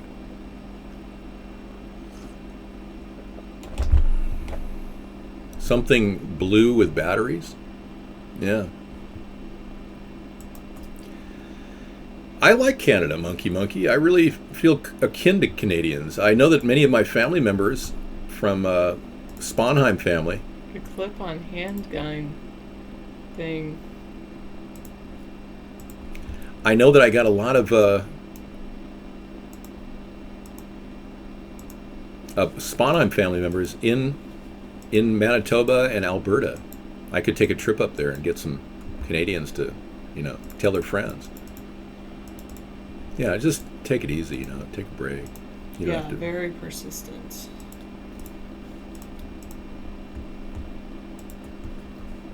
Oh, I read everything. I read every single word you write, all of you. I don't think, see, that's what I mean, Southern, we don't really want to talk about that person. Yeah, and if you bring him up again, you will be banned. Just so you know. Yeah. You know, if you have sunglasses, you could actually sleep in the show. Try these, seriously.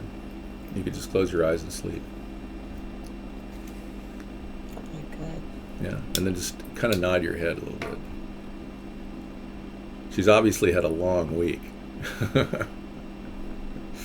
Mr. Anderson. Pizza, we'd all be sleeping and then digesting lots of carbs and getting wheat belly. Apparently the Army thought they were shipping samples rendered inactive by gamma radiation last year, but clearly was not the case, because when a Maryland lab received their sample last Friday, they were able to grow live Bacillus anthracis. Oh, aren't you back? Wow. Let's remove that piece of crap. Oh, I'm sorry, Sarah. Let me play you a song that'll help you sleep a little bit. Hold on. Okay. We're getting spam attacked on different levels. Hello? Don't seem to have that number is not available. Yeah. You know, I'd like to look at dolphins. Dolphins are cool. Yeah.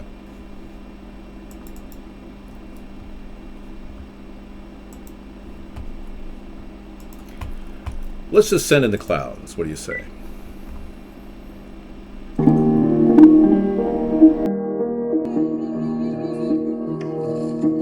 Is it all this?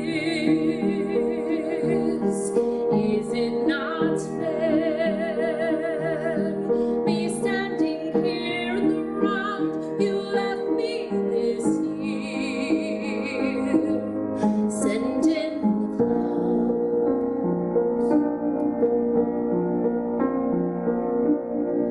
Isn't it rich? Isn't it rich?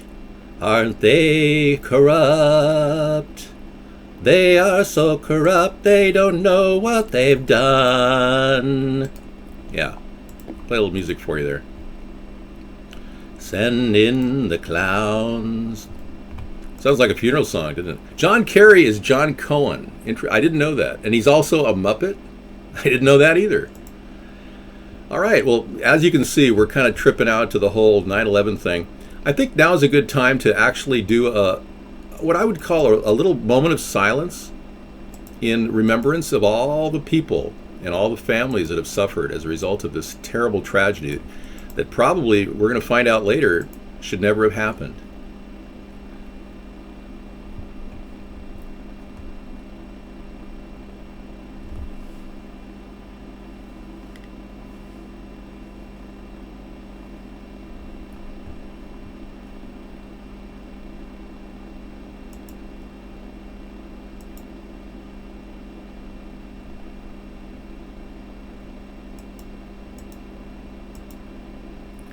Okay, thank you. A little moment of silence there. Thank you very much. We don't normally have enough silence in our life. That's why I kind of sojourn with nature whenever I'm, tripping out. I try to relax and look up at the trees and see how cool it is. We live in such a beautiful country. And we have so much to protect, folks. And if you don't have a family member that you haven't tried to convince to go to a third party, then tell a friend. Walk up to somebody at a salad bar and start talking about a third party. The only way this is going to spread is through word of mouth. They've got all the censors in place to cover all the media outlets. We'll never talk about a third party. This is going to have to grow from within the nation, from the people. And the only way it's going to happen is through you guys. You're emissaries of a third party. And the only way to save this nation, really, I think, is to have an alternative view, especially one like a third party arbiter. Somebody who can deal with the problem from a realistic perspective. We don't have to spend all our time living in a fear of ISIS. This is just not necessary. We don't have to be in fear of any kind of an outside force. What was it FDR said?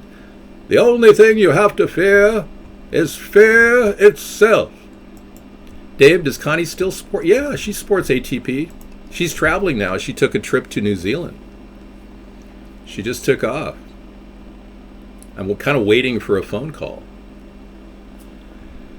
Yeah, Sarah's just kind of relaxing. She's had a long week. I decided to have her put sunglasses on so that she can sleep during the show and still look like she's here and serve her time, which is kind of funny. My favorite song is Let It Be. Let it be, yeah, let it be, yeah, let it be. I always wondered, is that like a message for all apathetic people to just not worry about things? It almost seems like mind programming and predictive programming where they say, let it be, let it be. You can do anything, you can't do anything to stop it. It's like, I don't know. I'm beginning to not like that song. It's your favorite song, and now you're beginning to not like it? Yeah. I'm starting to think that we should have a song that would rally the troops, Maybe something more mellifluous like Scissor Fight brought us. Something calming yet inspiring. Oh, like the sound of that bell. The Chill Out Chi song. Remember this one?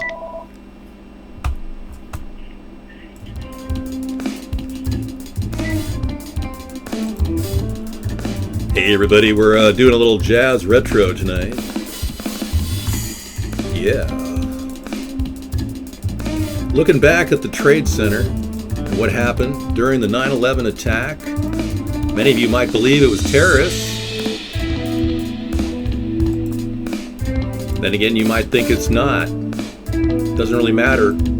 Either way, we've come to this common place to build a better country. Not a corrupt country. Not a nation dedicated to evil and more monetary gain for greedy people. Yeah. This is kind of like a jazz electronica ensemble.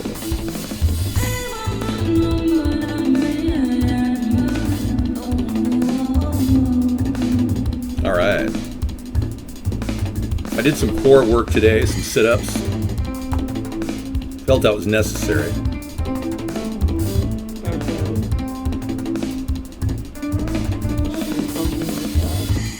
Well, I noticed that if I laid on the bed with my feet off the bed like that, and then lifted my legs like that, it actually was easy to do, and it was less stressful. Because I wanted to relax when I was exercising. I don't like to exercise and feel all stressed out, you know. Welcome to my living room and the tribute to 9/11 dead. A lot of people died. We should actually go through the names. You like yoga?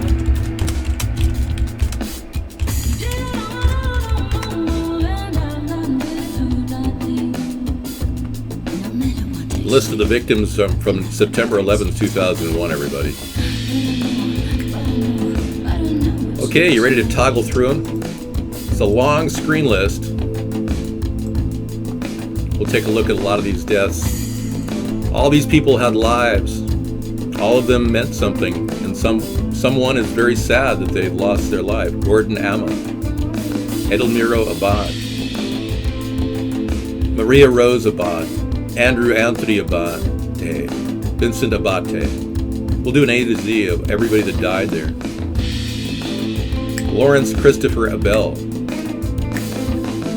We're celebrating lives and deaths at the same time. I mean, the idea that they didn't die in vain is all about questioning 9/11. Richard Anthony Assetto, William F. Abramson, Lawrence Christopher Abel, Jesus, Acevedo Rescanda, Heinrich Bernard Ackerman, Paul Aquivon. We'll be done at 3 in the morning, by the way. I'm just starting the list now, so we'll have it all in there. Donald LeRoy Adams passed away on that fateful day. It must have been horrible to see the building just crash from under them, you know? I mean, can you imagine the horror in 1 second that they must have felt? I just can't. Last night I was kind of getting tear-jerked about the 2 girls that died in our area. And it's on the back of their parents lost another daughter in Texas in 2008. And it's like tragedy after tragedy. It's just, how do you deal with that type of tragedy? It's really crazy. Patrick Adams, Shannon Lewis Adams, Stephen George Adams, Ignatius Udunga, Christy A. Adamo, Terrence E. Adderley Jr., Sophia Burawad Ado, Lee Allen Adler. I'm not even through the A's. It's going to be forever. Should I just scroll it behind me to the beat? Hey there, Mike Marin. How are you? There was a building in Vegas called the World Trade Center. It's by the airport. I thought that was the first hit occurred. Really? I didn't know that. Some are already being extracted. I wonder why they closed the strip for just that. I don't know. Maybe there's a strip club in the strip. You ever think of that? Yeah, at least their names are remembered. We're putting them on the screen. Debbie Reynolds owned it. I met Debbie Reynolds. She's a very, very nice woman. A little tipsy, but very nice. We're doing great, Mike. Yeah. Joseph Agnello was a firefighter. Oh, really? You knew him? Wow. Sam's dad knew some of these people. Debbie was the best. What? Debbie? Oh, yeah. Debbie does Dallas or what? Oh, no. Sorry, DT Laura. Didn't mean that. David, do you get lap dances? No. I only do the Grand Theft Auto 4 game where they're all clothed. That's getting a little too excited. Okay. Na na na na na na na. It's like 80s porn, isn't it? I don't know. I think Scissor Fight did a great job on this mix, though. No, I can't afford Grand Theft Auto 5. Isn't it like $25? Maybe more. I'm trying to cut back on my my wasted funds. Let me see if I recognize any of these names. I've never really looked at this list. Arthur Thaddeus Berry. Mike, I think the Kremlin is really trying to bolster their position worldwide, and I'm not concerned.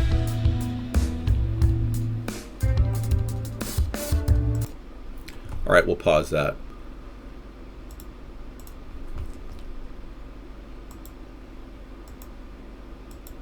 I don't think it's appropriate to get up and start twerking right now. I'd rather talk about 9/11. If you had a thought, a reference point, I could play you videos. You see what this is? You see what this list is, Mr. Anderson? It's the list of inevitability, Mr. Anderson. These people were in the wrong place, the wrong time, Mr. Anderson. Can you imagine the stench of the terrible burning steel that those people were stuck breathing? I was talking earlier about the idea that none of those people had air masks or any decent air masks distributed by Rudy Giuliani. I mean, what an idiot. Jeez, seriously, what an idiot. What mayor would not have air masks ready to go for lots of people cleaning up after a disaster like that? That is an incredibly huge mistake, and no one ever called him on it. This is how Sarah's been going to travel across the country in a Greyhound with me. And I'll be talking to everybody around her, and she'll just be sleeping the whole time. We should do a Greyhound trip sometime. It'd be kind of fun. I used to do Greyhound all the time. You would do a Greyhound? Yeah. David Bryan Brady. I would do a Greyhound. Yeah. You know, the thing is, you can sleep in the chair. They stop at restroom breaks. You can stop and get food at coffee shops. What do you mean? With a woman to talk to the whole way? And then, who knows, we might meet somebody on the road to talk to. Greyhounds are disgusting, Dave. Don't do it. Oh, you'd rather fly in a plane with unknown potential hazards around you? Bush didn't even wear an air mask when he was downtown. Yeah, he could be Illuminati. I think you're thinking too deep into this, Stu Man. The fumes have done a number on you, especially before my now. I'm getting sued, appendectomy. Are you getting an appendectomy done, Katerina? Seriously? That's like a filter in your body, your appendix. You could be dealing with some toxins. Yeah, you never know. I don't know much about the... Absolutely. Yeah, it's kind of wild what's happening. Our environment, you got to filter your water, everybody. If you haven't filtered water, you're going to need to filter your water. Nope, we didn't go on a road trip in 2015. Yeah.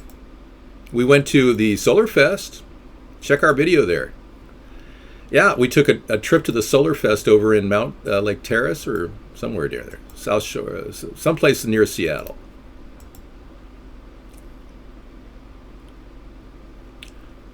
Okay, what is the last adult movie I watched?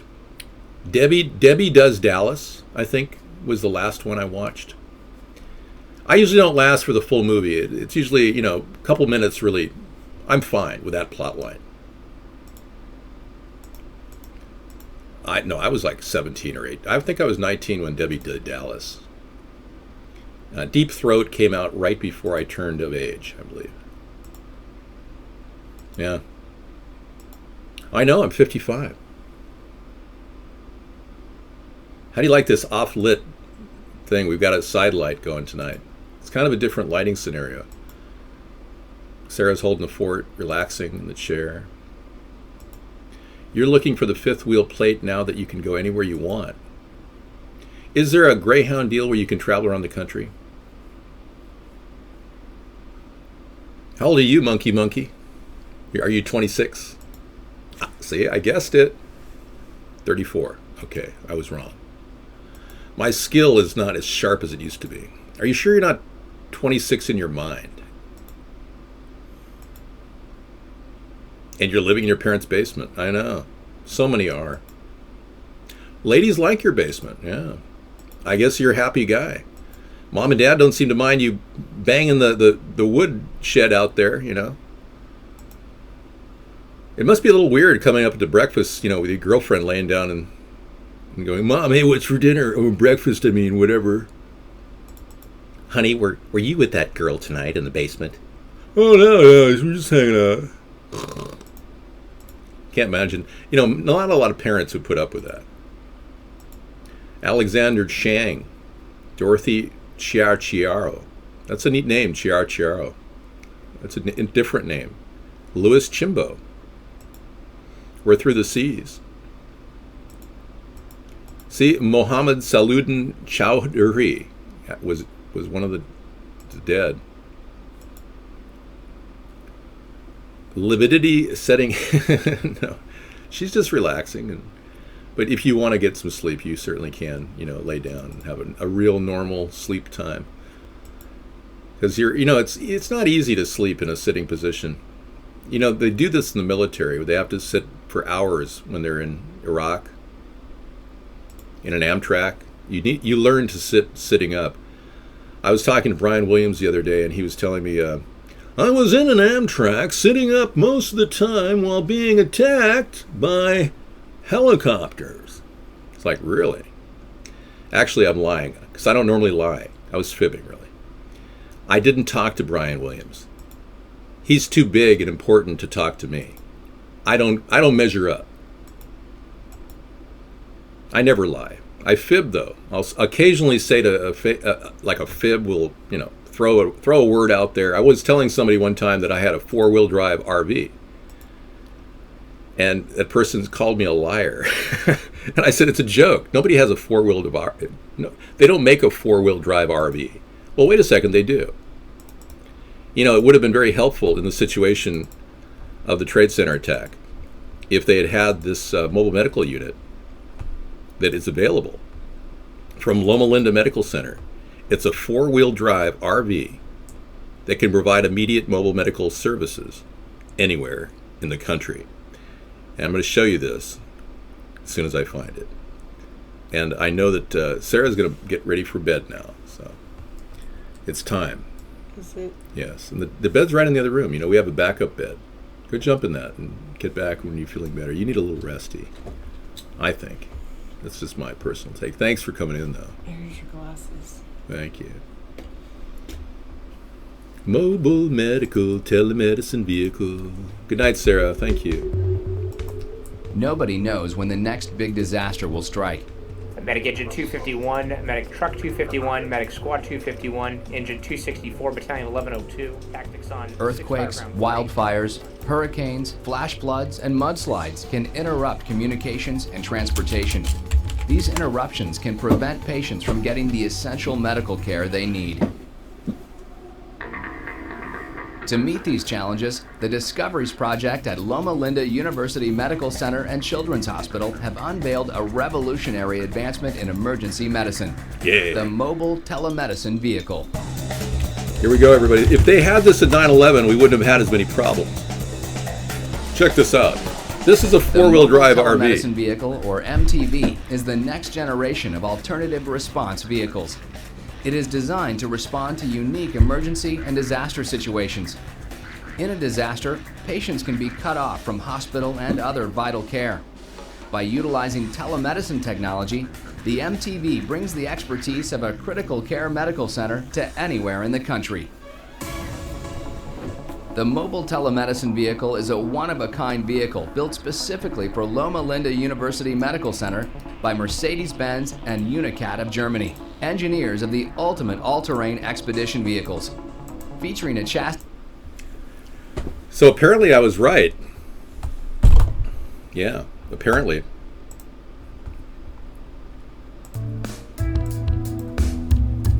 Yeah. I don't talk about any of our personal life on here. Somebody got banned last night for talking about personal issues.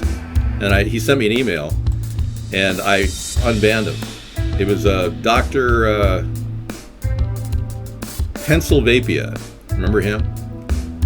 Yeah, I unbanned him. He didn't want to be banned for simply talking about personal issues, but we take it seriously. When you've been threatened and attacked, it gets serious. A lot of Collins died. Look at the Collins. John Collins, Tom Collins. Boy, if only they had a Tom Collins right there. It would have been a lot better for those people that ended up dying. I'm sure some of them, had some advance warning. The fact that the Building 7 went down with people in it, and that never came up in the 9/11 Commission report, that's significant. Very, very significant. The fact that we don't have any discussion about the demolition in the media, the mainstream media, that's pretty messed up. I have a video of a demolition truck in New York during the 9/11 attack, and I think it's fair to say I should probably play it for you. Yeah. Here's the Cleveland mayor from Flight 93.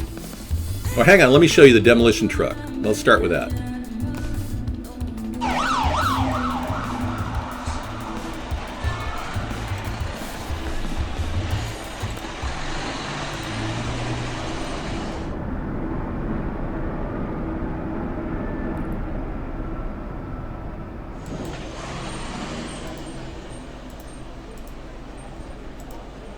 Okay, what do you think, guys? It's pretty interesting. They had an actual picture right there of the demolition truck. One of the camera angles of that truck was taken right there. Let's look at it again. Demolition. See that?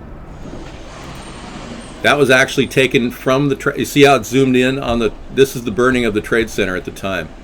So what was the demolition truck doing there in New York at the time? And why hasn't the government even opened this case? And how come we have such little power to talk about things in our country? I mean, let's talk about people who died, shall we? Dennis Michael Cook. I'm showing it right now, real time. You guys are seeing videos that are very special, culled from years of broadcasting. Kevin Cosgrove.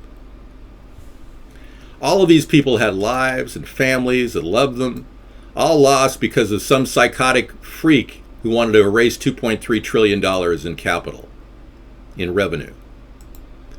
I know, when all is said and done and 9/11 is looked back in the future, many decades from now, people will know that this is a serious crime that's been committed. It's been genocide. And it's not something that we have even found the perpetrators of it yet. It's almost like they're still out there. Hey, you got answers for everything, Dave loves Sarah. You got all your ducks in line. Just go ahead and apply your brainlessness salve wherever you get a spark that doesn't make sense. Just smooth that brainlessness salve on there, and that'll patch it up for a while you continue to not ask questions. Richard Cadena, yeah. Yeah, anyway, back to the music, riding the beat. The truth is out there, man. Just got to look. You know, I look at news. I do a lot of fact finding all night long. I'm up till 3 in the morning every night. People know it when they come in the chat room and they talk to me. Your retired force. Building 7 had planning's permission for demolition. There you go. I mean, the fact that Building 7 was demolished, that alone would raise questions. Whoa. I think I missed a few people. Hang on.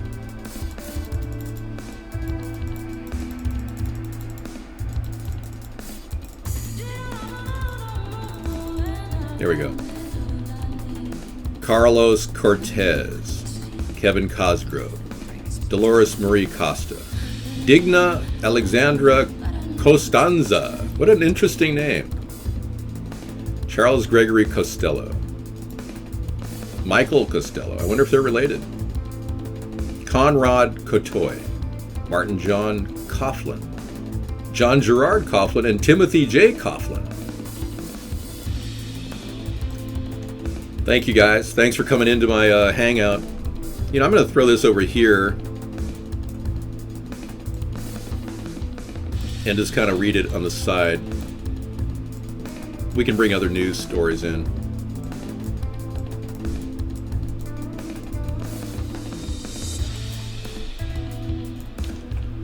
All right.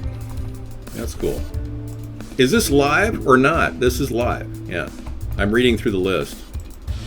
By the end of the show, we'll have it, you know, probably down to P or Y. Okay, you know, I can go faster too. Oh, we missed somebody. Monique E. de Jesus and Nereida de Jesus. Must have been a lot of immigrants working at the Trade Center. I see a lot of immigrant names. No, I don't work right now. I retired 5 years ago. I'm living off savings and very, very happy, very comfortable. You know, when I retired, I noticed that I felt younger too. I know. I need to fix everything. I know. The world is... Have you seen how big the world is? It's sitting on my shoulders. Yeah. Let me see if I can get the world to sit on my shoulders.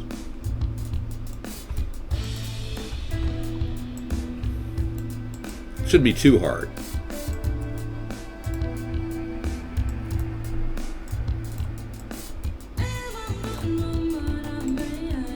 There we go. All right, we got a lot of people dead here, and there we go. Thomas Dennis, John De Palma, and yeah. Michael Louis D'Agostino. That's an interesting name. I'm interested in some of these names. It's fascinating. I love your voice so much. Thank you so much for loving my voice. Hey, you're one of those guests that I don't like. You don't need to be here. And I'm not a communist. Everyone knows I'm not a communist, you idiot. I'm a centrist. You notice how I haven't mentioned my name on the screen at all tonight? Isn't that amazing? I'm trying to remain kind of selfless here. I'm not even promoting a third party right now. You haven't found any Jewish names yet? Okay, well, we'll keep an eye out for that. Why does that matter? A centrist is a person who's in the middle on a lot of issues.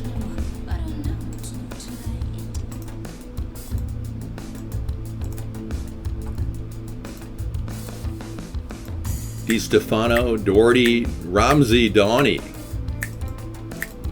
Taking a while to Raymond Matthew Downey. We're into the E's. Ikobachi, Joseph Ikobachi, Robert Douglas Eaton. Yeah, Larry Silverstein profited from the death of all those people. Yeah. He made nearly $3 billion on that. Well, Trump doesn't even acknowledge 911 was a cover-up. I mean, I'm at the point where I'm admitting it's a cover-up at this point, because I've done enough questioning. I've 8 years of questioning. I admit it's a cover-up. They've covered up so much, it's unbelievable. We're paying homage to people that don't have a voice anymore. Bridget Ann Esposito cannot speak for herself right now. She's dead. I'm going to speak for anybody who wants to find out the perpetrator of this crime. I'm speaking for all of these dead people right now. You people have closed your mind off thinking that, oh, well, we got the terrorists. We never arrested anybody. Nobody's been arrested except for outlying characters affiliated with Osama bin Laden, which can't verify their whereabouts at that dreadful day. Do you even know? The music is ruining my cast? Really? Okay. Thank you. Well, what do you want to talk about? You know, we can drop out of here completely, and, you know, I'm more about you. I don't want to, you know, bother you with the, you know, wasted life and death scenarios, all these people's dying. Well, let's not bring the world down, shall we? Yeah. Let me carry the world over. I got him sitting on my shoulders there. There we go. Yeah, believe me, Trump doesn't care about the world, and he could care less about the environment. As you can see, I have the world resting on my shoulders tonight. It's bad enough that I've got to do this every night with this tremendous weight sitting on me. You want that music? D.T. Laura was liking that music. What about some other music? Would that be better? Let one shatter decide the music for everybody else. What do you say? Let's just, you know, give you a sample of something. Something more down, not up, because, you know, Nothing to Lose is a good one. And coming up, we'll be listening from the sounds of hell and what it's like to burn to death in the Trade Center attack.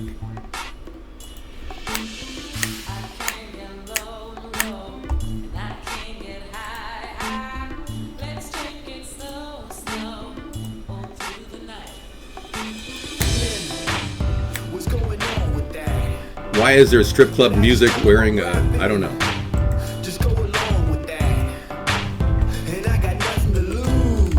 It's a detonation.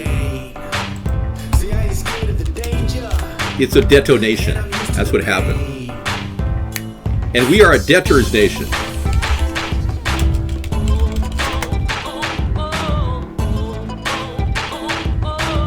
Are you a debtor? The only way to get free is to get out of debt.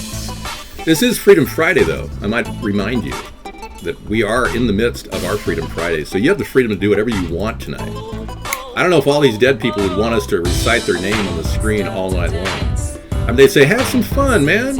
Enjoy life. It's short. Yeah. This is what it's all about. Life, liberty, and the pursuit of happiness. Not on me. And this is Freedom Friday. What's going on with that? Dave won't answer me. He hates his viewers and supporters. That's not true. I have two suits. One is an authentic JCPenney suit. Identical.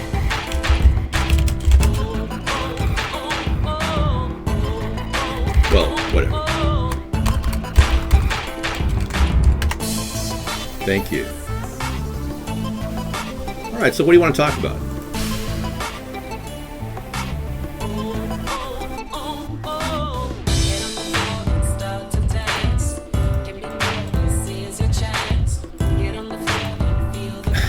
I can't afford an Armani. I mean, I have a friend who has an Armani, and he doesn't have any friends. Yeah, you get an Armani and you lose your friends automatically. Nobody wants to hang around somebody who says, "Oh yeah, like totally, I bought this Armani.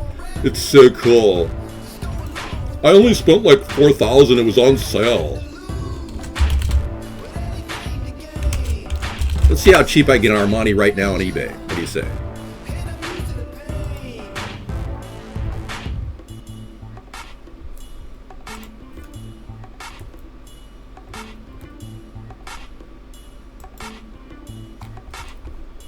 Demolition Derby happening on 9/11. Planes didn't make those towers fall straight down. It has demolition explosives below. Yeah, I know.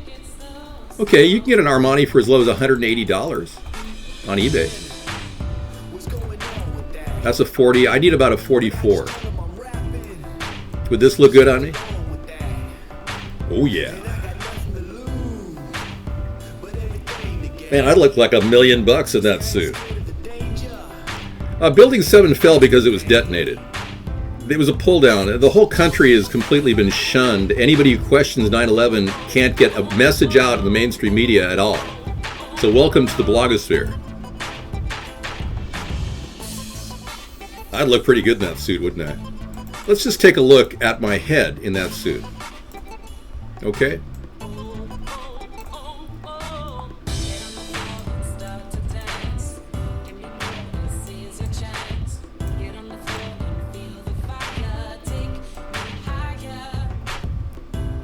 I look pretty good.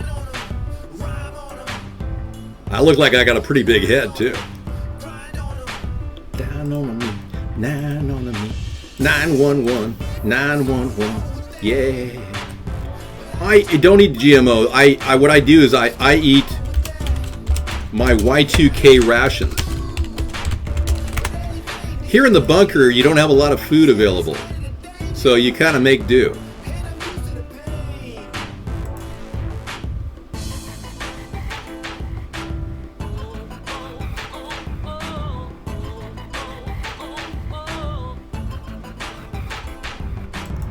You don't understand what Y2K is? Well, I'm not poor. I chose this poverty. I have many fortunes, but I don't use them. I made a vow of poverty as a young man, and I don't. Thank you. I don't live in an Armani world. It would be really ironic for me to live in this suit. I'd look good in the suit, though, admittedly.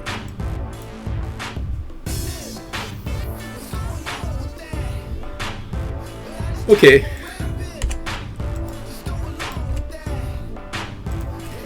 The people. We love you, John. Well, thank you so much. Well, I'm a lovable guy. I've got the world on my shoulders, though, and I wanted you to know that it's weighing heavily. That's why I do a show every night. Boom, boom, boom. Yep, doom, doom. Okay, if you have that suit, I'll go to bed with it. Yeah. Well, I'm beginning to think that maybe I should get an Armani just to have, and I've got to add my dragon skin armor to it, so I'm fully bulletproofed. Syria is fine. Yeah, we just need to leave Syria alone, and all the Syrians can go back to their country. All we would need to see a mass exodus back from Germany into Syria is if America offered an immediate aid package to Syria and offer a overture of almost a clover or an olive branch to say, hey, we're sorry we sent $500 million into rebel troops to attack you. Maybe an apology might be nice. Yeah, and then everyone would come back. We wouldn't need to do the kinds of things we're doing. We could do something right now to appease the situation. If I were president, I would have an immediate mobilization of food rations to those areas. Life-threatened areas. Now, this would be applicable to America, but it would also be applicable overseas as well. We're going to keep a FEMA supply line of food. What are my Y2K? Oh, sure. Yeah, I got it. Knee gas. My Y2K rations are comprised of corn soup, Vandy Camp beans, and pork. Vienna sausages, beef byproducts. Corn soup, yes. I make a chowder out of it. And it's kind of a mishmash of ingredients, and it's kind of cool. I add a lot of fresh ingredients to my chowder, though. I'll add fresh onions and fresh celery. No, I'm not drunk. I don't drink. I've never had any alcohol since 2010. And that was like a couple bad beers. So I hardly ever drank. I'm considered a lightweight when it comes to alcohol. Well, it's actually more than that. I have 2,000. Yeah. Show. Thank you. You skipped 1,000. I didn't want to make a big deal about it, but the 2000th show is coming up. I'll give you a date and time. Yes, you can post a link from Hank Williams Jr. Sometimes I like Hank Sr., but I'll take Hank Jr. links. No problem. How much money do you have saved up in the bank? Enough. I don't actually believe in saving a lot of money in banks. But then again, I don't believe in saving a lot of money, period. I'm really happy living on my Y2K rations. Oh, like real money? Well, you can only have $10,000 in real money in the bank. In cash. The rest has got to be, there's limits on how much you could store in a safety deposit box, for instance. I don't even have a disposable income. Most of my income is recyclable. I have a compostable income. So any income I make, like the other day I was walking around, cost me gas to get around, but I was walking around, I found a quarter on the ground. I had a buffet a couple days ago. So now I just kind of graze. And I'll be probably eating a buffet this weekend. I go 2 buffets a week, and in between I just do grazing. So we do eat out, yeah. I try to eat out twice a week if I can. I bought Y2K rations for under 50 cents a can back in Y2K. In fact, I got 3 cans of Vandy Camp pork and beans for $1. So we bought a whole lot of them. They actually last the longest, and they're the easiest to eat out of the can. Vandy Camp pork and beans, or any kind of pork and beans. Chinese buffets are okay, but they're a little salty for me. I tend to prefer a lot of the local places around here are casinos. They offer really good buffets in our area. So food and rations delivered to people would be really beneficial in a time of need like this. And it would lower the pressure on them so they wouldn't have to, rob each other blind, and then you're going to be hating on Muslims the rest of your life. I'm sure I could play you videos of people beating up people in streets, whether they're, good Samaritans being beat up or people tripping the poor refugees like that journalist that came tripping her way. You saw that footage of a journalist tripping the Islamic Syrians running from 5 hard facts Americans forgot about 9/11 after being reminded every year to never forget. Let's take a look at that. That sounds like a good 9/11 link. Thanks, Scissor Fight. I mean, I'm kind of stalling here because it's so depressing just dealing with the deaths of all those people. I wasn't seriously going to play that role of deaths. Okay, let's see what we got here. Excuse me, but this earth is causing me a little problem here. All right. Thank you. I've got the weight of the earth on my shoulders. A 9/11 never forget unless we tell you to. Okay. On this 14th anniversary of one of the most tragic days in recent American history, U.S. citizens will be bombarded with patriotic imagery, messages, and the often repeated 9/11 slogan of never forget. Well, over the course of the day, the mainstream media and the like will show the horrific images of planes crashing into the towers and disturbing scenes of Ground Zero and its aftermath. In the midst of all this grieving, the flag waving, and the speeches from opportunistic presidential hopefuls, there will be an uncomfortable moment of silence.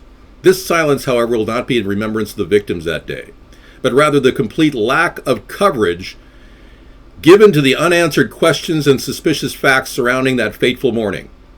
A slew of unprovable conspiracy theories is associated with the events leading up to the occurring on Tuesday, September 11th, 2001. However, the Free Thought Project does not delve into such speculation. We only deal in facts. The list below contains 5 hard-hitting facts the mainstream media and the political powers have relentlessly attempted to keep hidden from the public.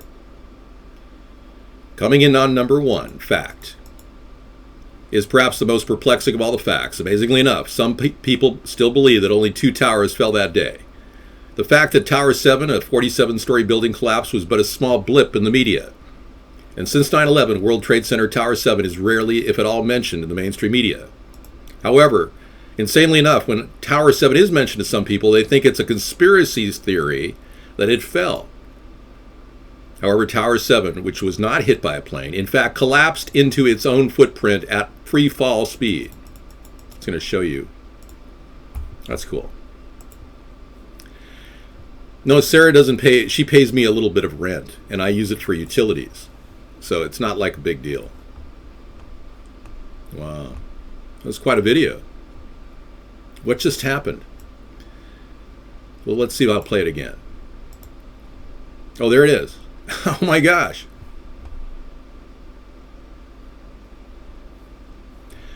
If you're Sirius 294, then shut your webcam off. Or broadcast a show like we do. I mean, we're always broadcasting, so yeah, people are watching. Get used to it, man. All right, you want to see that again? Because a lot of people died in that building. The government never even admitted that. Yeah. It went down faster than the crane that hit Mecca. Bengalitis, thank you. You know, calling me some sort of an Okanagan or whatever you want to call them, some bizarre reptilian name that you've come up with, is a bannable offense, but I'm going to purge you instead. It's a very controlled demolition. I can play some Xbox, but it's not appropriate right now. We're watching people free fall to their death. And see all the explosion points? You want to watch that one? Unseen tower footage blasted in rubble from new angle. Let's check that out. This is kind of a cool site you sent me to, Scissor Fight. Thank you. Wake up, America. Yeah. And they still call it a terror. Yeah, it was a terrorist attack from within our country. We have the terrorists living within our own government, obviously. Some people must be compromised. Nothing's perfect. No, I will not sell third party to Trump. New angles. Detonations. Wow. Look at that. Flashpoints. These are the things the 9/11 Commission report did not cover and would not cover. Whoa. Amazing. Wow. I remember getting a call from the fire department commander telling me that they were not sure they're going to be able to contain It the was fire. real, and no one's disputing whether it was real or not. We've had such terrible loss of life. There were some CGI planes that were hitting the tower. You can see that in repeat. There's the guy who profited from all of this. The building collapse. The National Institute of Standards and Technology, the government agency assigned to investigate the building collapse in the video above, attributes the collapse to the failure of a single column. In a complex scenario involving thermal expansion of beams supporting the column caused by office furniture burning, a theory that is largely disputed by many experts. Fact 2. BBC, CNN, Fox, and MSNBC reported the collapse of World Trade Center 7, well, before it happened. Yeah. You know, Building 7 was reported before it happened.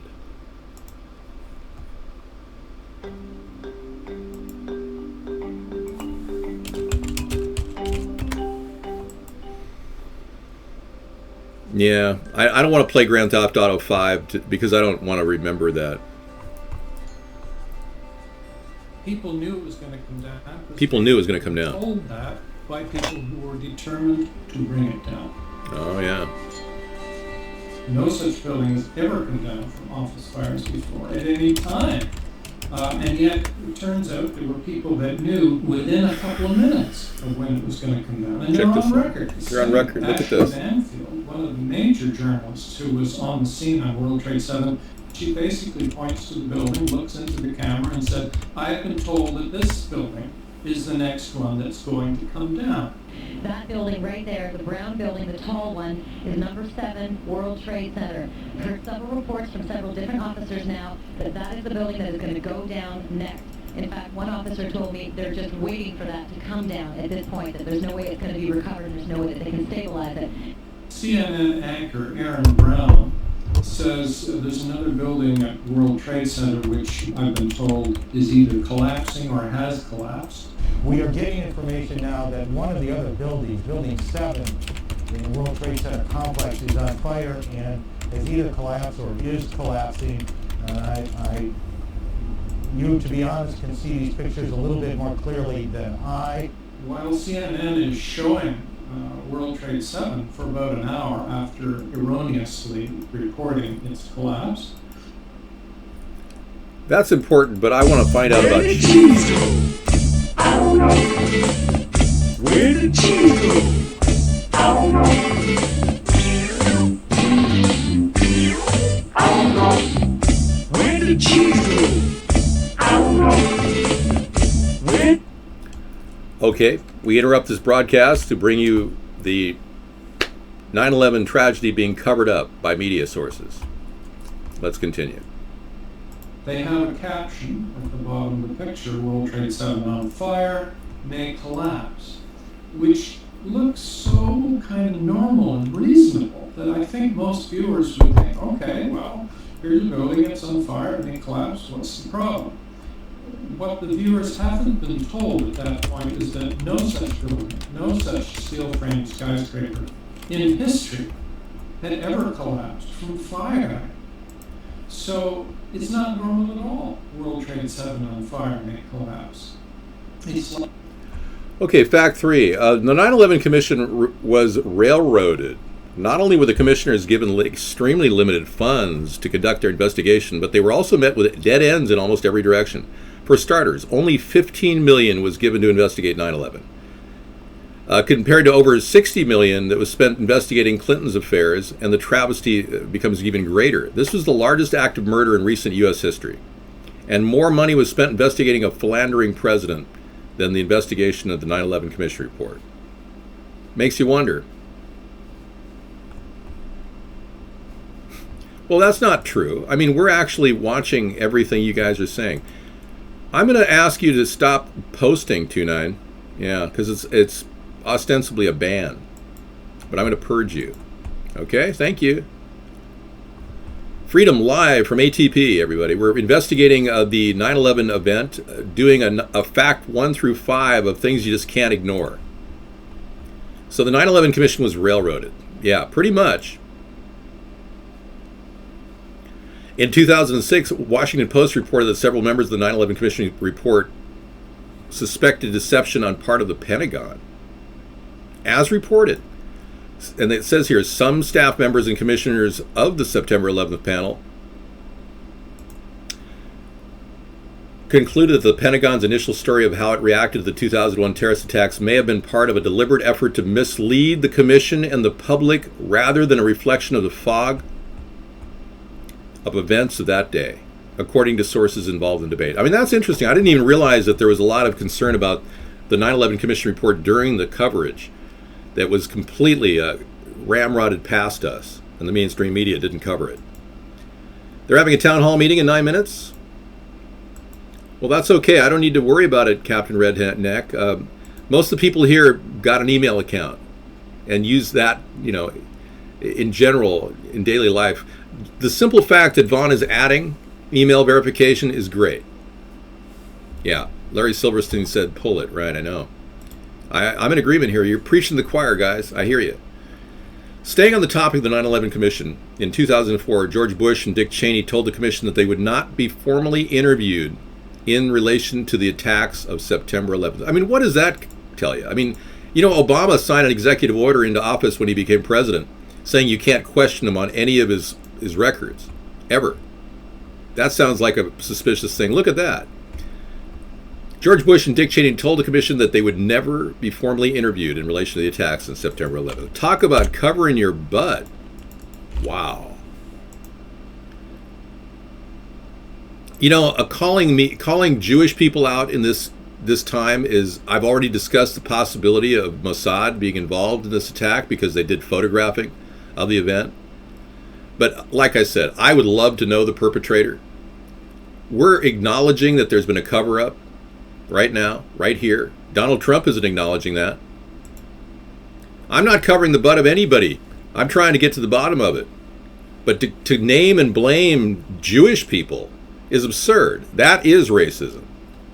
If there were specifically one guy like Larry Silverstein who happens to be Jewish making money on this event, that's a significant fact.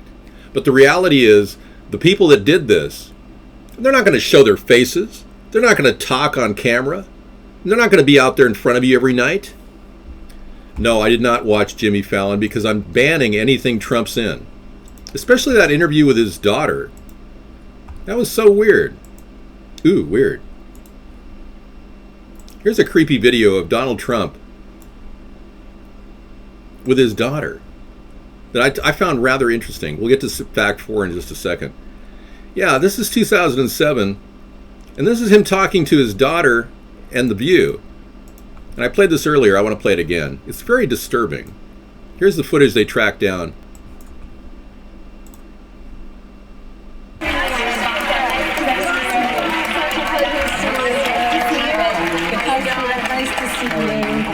Hey, so Donald, all right, I'm afraid to ask this question, but what would you do? Playboy put Ivanka on the cover of the magazine and she had not. This is going to be an interesting answer. He doesn't even want you to have a drink. I know him. So it would be really disappointing. Not really, but it would depend on what was inside the magazine. If she posed, it would be fine. But if they put her picture on, but it depends on what goes inside the magazine. Well, see, that's her gripe. That's this girl's gripe. And people assume nothing. there'll be nude photos. Right, you do assume that with Playboy. Okay, but if there weren't, you wouldn't have an issue with it then. If they were using her to... I don't think Ivanka would do that inside the magazine, although she does have a very nice figure. I've said that if Ivanka weren't my daughter, perhaps I'd be dating her. You know.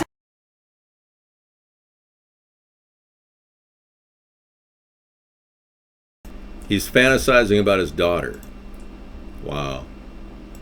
That's pretty interesting. Okay, yeah. Yeah, I bet you would. But you're not her dad. Yeah. Maybe none of you have children. I don't. I don't even know what it feels like. But I can't imagine having to take those questions and answering them that way. With my daughter sitting next to me, I would have said, I'd feel incredibly uncomfortable. So, the comptroller of money gatekeeper of the Pentagon was Rabbi Dov Zakheim when Donald Rumsfeld. Really? I did not know that. Thank you for sharing, guest 681. Oy vey, boy, we missed you at synagogue. What is your problem? Come on, man. Yes, We've got a serious problem within the country, but it's not just a Jewish issue. Come on, dude. You're talking about criminal acts being perpetrated on innocent people. We're talking about genocide. Staying on the topic of 9/11 Commission in 2004, George Bush and Dick Cheney told the commission that they would not formally interview in relation to the attacks on September 11th. Well, I read that just now. Could you advance the teleprompter? Thank you. On April 27th, 2004, the White House released a statement saying there would be no recording or formal transcript of the interview.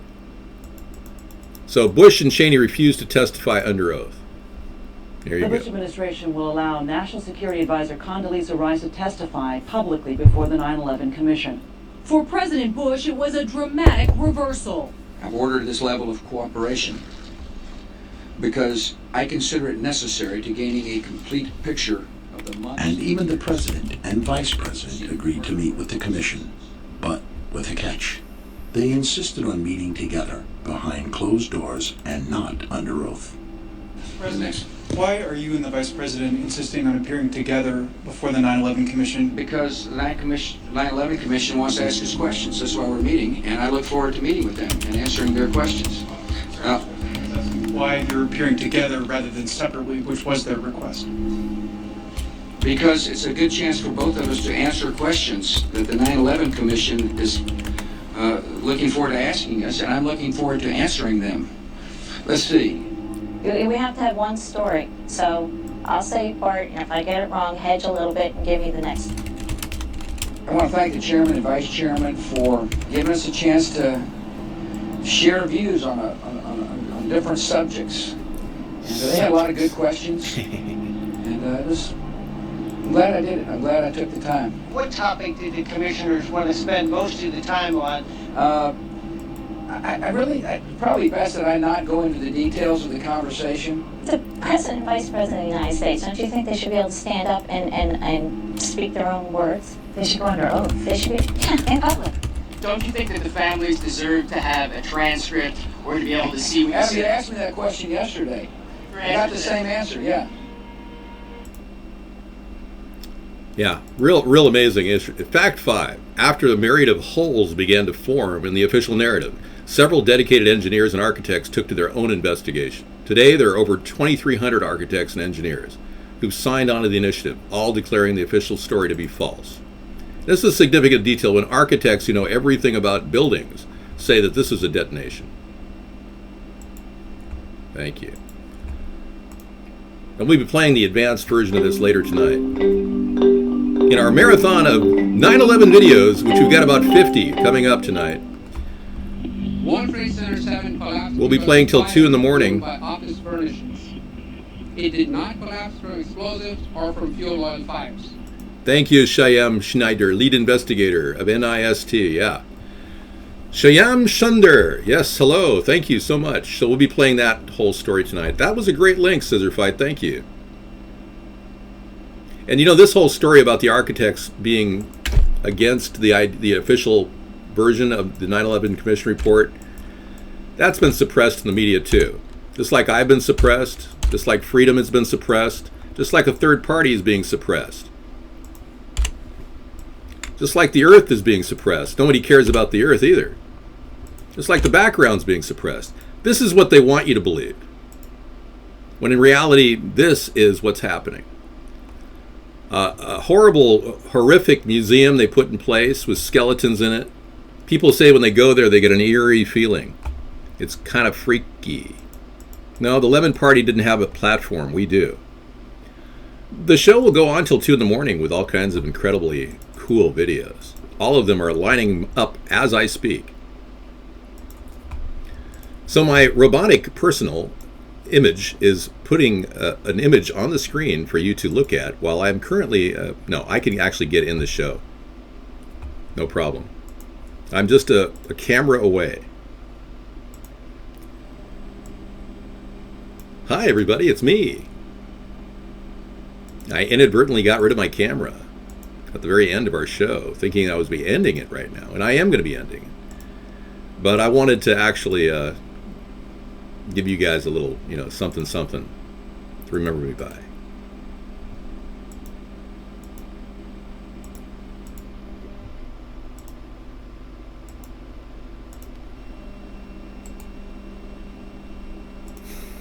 Excuse me while I kiss the sky.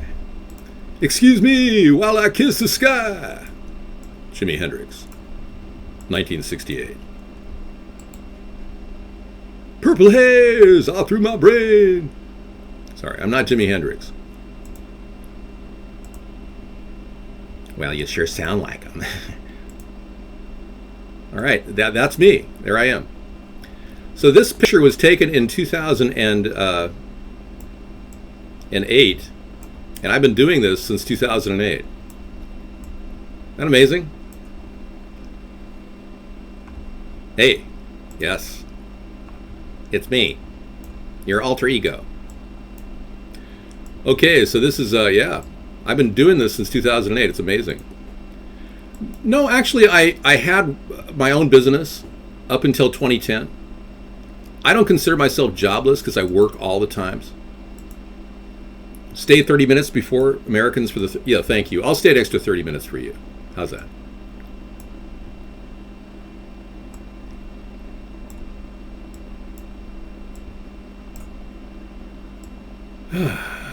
Will the real David Sponheim please step forward?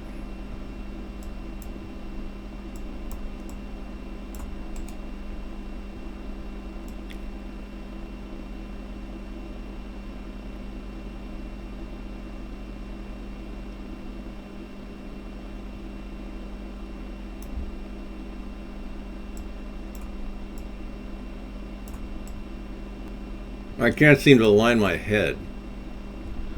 Whatever. Okay, let's talk more about the tragic loss of life, shall we? You want to get back to the list? Okay. We can do a round robin of the Dow Jones went up 102 points today.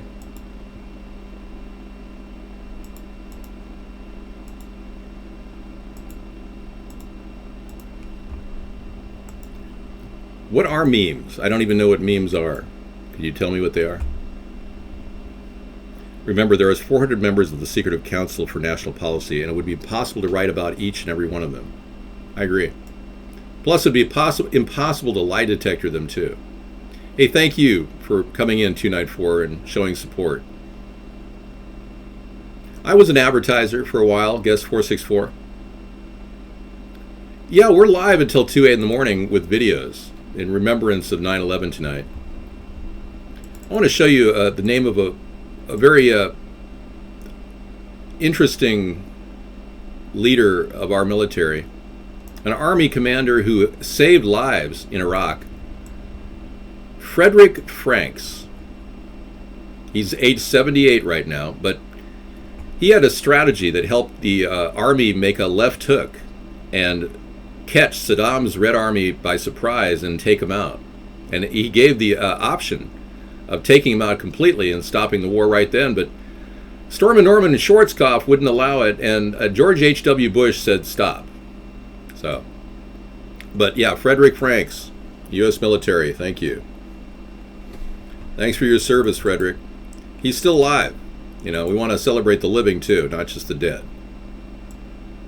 But earlier tonight, I talked about General Worley and how he died, and he was the guy talking to Dick Cheney on the phone during the 9/11 attack. And Dick Cheney completely blew it. He didn't send any planes to respond to the attack of 9/11. And that's serious allegation. And General Worley's dead. He can't talk about it. And I talked about this earlier. There have been a lot of people killed. And many people believe that the deaths from 9/11 are so numerous that it's statistically improbable that those many people would die, or that many people would die as a result of a natural, or in this case, a subway killed him. General Worley. He and his wife were on a subway to Chicago. Now, he would have been the person to talk to right now on the phone. It's like, General Worley, what were you on the phone with Dick Cheney talking about for 35 minutes? Hello? Let's see if we can get a... Yeah, we're going to try to get a response here from the dead. Do any of you know how to talk to the dead, by any chance? Can we get into the ether and talk to General Worley? General Worley, hello. I'm getting some static. Where are you? Are you in the ether world? The Netherland? With you and your lovely wife? Can you take a moment to talk to me in this seance that we're doing here in our room? Hello? Anybody out there? Well, let's be clear. General Worley, hello? We're not getting through here in the ether. Hang on, I'm getting something. Okay, we're getting some audio.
Wow, that was intense, huh?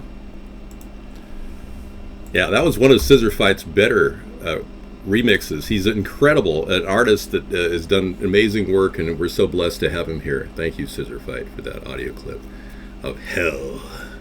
Hopefully General Worley didn't make it to hell, but the government is so full of crap that we are here. I know. We have no place else we can gather at the river and talk about problems in the world. Yeah, well, it's pretty cool what he does. Well, thank you. And I can tell you that, in remembrance of this horrible event, I didn't want to play happy music tonight. So it was kind of a, crossover point where I felt it was necessary to at least try to, offer some alternatives to the missing death toll of people. I'm going to be setting up the video playlist now for tonight, and I might as well put the board. Let me see if I can. Well, no, I can't put the board on the screen. Technically, I could.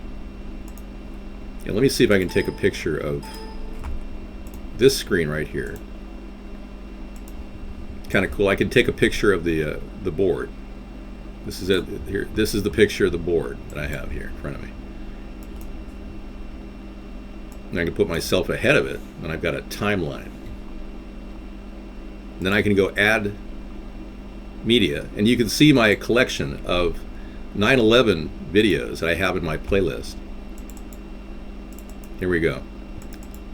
All right, I'm going to start with Brother Nathaniel. I think, did Israel Mossad do 9/11 to appease a lot of you people that really believe this is a Zionist plot that was perpetrated on the American people? And then I'll go right into the 9/11 investigators and witnesses being killed. There are about, it's a long video, so there's about 14 of them, and it's a lot of reading, but you'll find out. And then Israel's involvement in 9/11 right there.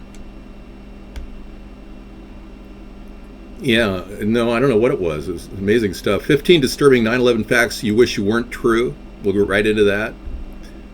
And let's see, Loose Change. I don't know a video that would be any worse than Loose Change, or better. And by the way, we are recording all these chats, and all the information is going on to the FBI, by the way, in case you didn't know. And then 9/11 World Trade Center attack, the biggest gold heist in history, $300 billion. That's a good one. I haven't touched on the gold heist, so I want to see that myself. The path to 9/11, the scene they didn't want you to see. That's a good one. Here's a good 3-minute clip worth seeing. And then that story from the CIA guy about how he gives out passports all the time to terrorists. That was amazing. 9/11 commissioner slips up and says it's a missile hit on the Pentagon. That was a good one. Donald Rumsfeld, that story. There were no windows on one of the flights, Flight 175. It was a military-grade military plane. You're going to see that. And then proof no planes hit one of the towers, the CGI piece that I showed you. If this doesn't get through, nothing will. And then I'm going to bring you the radio host William Cooper's predicted 9/11 attack. He did this in June of 2001. William Cooper, the writer of Behold the Pale Horse, he had an excellent premonition or anticipation, or maybe even knew.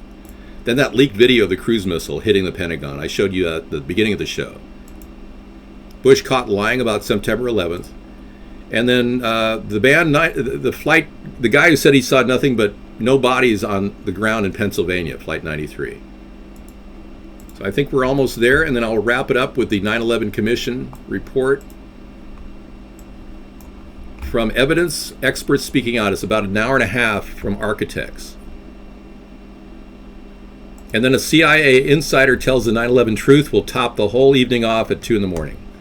Let's see if that'll play out. I'm going to be in the room. I'm just getting the videos ready. Yeah, let's see if it'll play out. It's got a lot in there. Sometimes they don't take.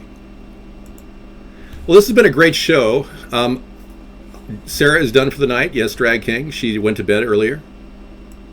But I'll stay up for another 15 minutes with you guys. Talk. You want to talk about sex? Why? It's so fleeting.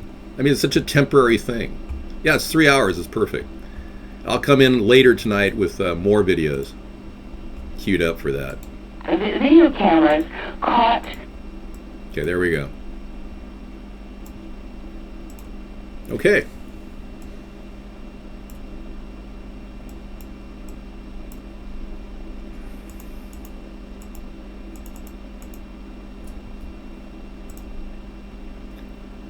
Okay.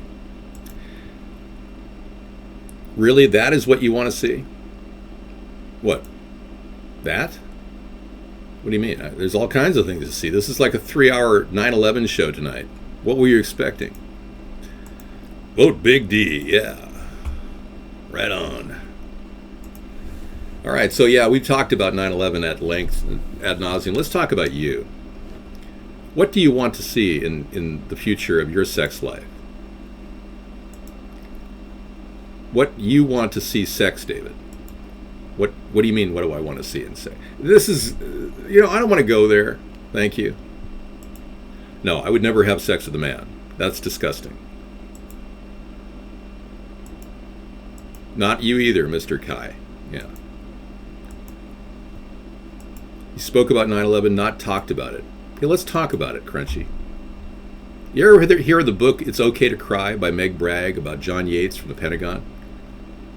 Not really. What do you want to do? Talk about the loss of life, Crunchy? Because I don't believe that it's something that I would want to do. I'm not attracted to men. Let's just put it that way. Thank you. It's very uncomfortable talking about sex on 9/11. You just normally get horny when you talk about death and destruction. You notice how morbidity and sex are so closely akin? It's one of the sad ironies of fiction, that morbidity and sex are the two things they play on when they write stories and make movies, and it's all about morbidity and sex. Sex and violence sells, unfortunately, buddy. Well, that's no excuse. Stand up to morbidity and sex and say, I will not succumb to sex. Can you say that? I will not succumb to sex. Say it over and over again. Let's get the mantra going. I will not succumb to sex. All right. Thank you. Keep saying that over and over again. Take a cold shower. Now, I knew you'd go off with that statement and run with it, Classic misuse of words. I will not succumb to sex. That's right. Look it up. Succumb. Well, let's be clear. The definition of succumb is fail to resist temptation or some other negative force. Well, like the urge to be with a transgender, if you're Barack Obama. I will not be with a transgender. Fail to resist pressure. Well, let's be clear. You think Barack is going to probably get out of the White House and start doing a little dress up? What do you think? You think his future as a runway model is laid out for him? I don't know. I mean, he's certainly modeling well. He's got good form. He keeps his overall height and weight to a proportionality. I think haters are going to hate. Obama been fashion, man. Well, yes, Michelle is a man. I mean, it's pretty obvious from the pictures. I mean, if you look at Michelle being a man, it's not hard to imagine, you know, that's not a large tampon down there, okay?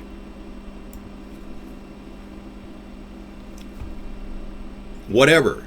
You can't hide what it is. And Joan Rivers knew exactly what it was. She said it before she was killed? How ironic is that? Somebody says somebody is a transgender and then a month and a half later she's dead. Sarah and I were saying we must be psychic because we said that night, well, she'll be dead in about a month and a half. And I swear, she really is. We were right. First, I will show you Joan Rivers. There she is. Here she is. Joan, go ahead. Take it away. Mr. Rivers, how are you? I'm dead. You made a ton of news officiating the wedding in New York yesterday. Is this like a new cottage career move for you? I'm so excited. Okay. And I should do very well because I don't charge. And do you think that the country will see the United States will see the first gay president or the first woman we president? already have it with Obama. So let's just calm down. Got it. You know Michelle is a trans. I'm sorry, she's a what? A transgender. We all know. Oh my gosh. It's okay. She does it. Yeah, and that was the telltale sign. It was the end for her. She spoke the truth. You see, the thing about our country, folks, is they don't want anyone to speak the truth. They really don't. They don't want me to talk about Barack Obama's homosexuality. They don't want me to talk about the transgender Michelle. They don't even want me to talk about 911 in any kind of a disparaging way. They just want me to say, well, I'm very sorry for the tragic loss, and it's a terrible thing that those terrorists did. It's good we started a war in Iraq and Afghanistan, so that solved the whole problem. Please unban FJJ18. Absolutely. Unbanning FJJ. What did you do to get unbanned? I mean, or to get banned? What was your big problem?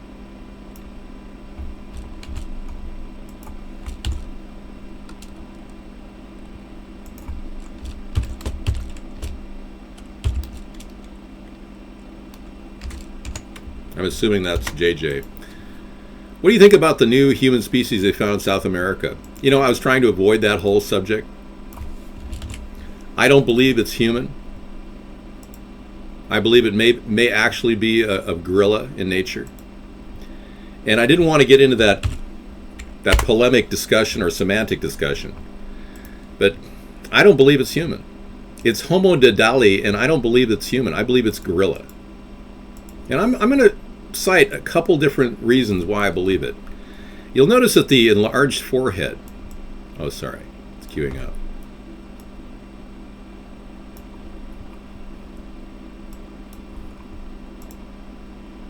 On your left is the entrance to where we went down the chambers. Descending into the rising star cave, Professor Lieberger puts a startling new discovery into perspective.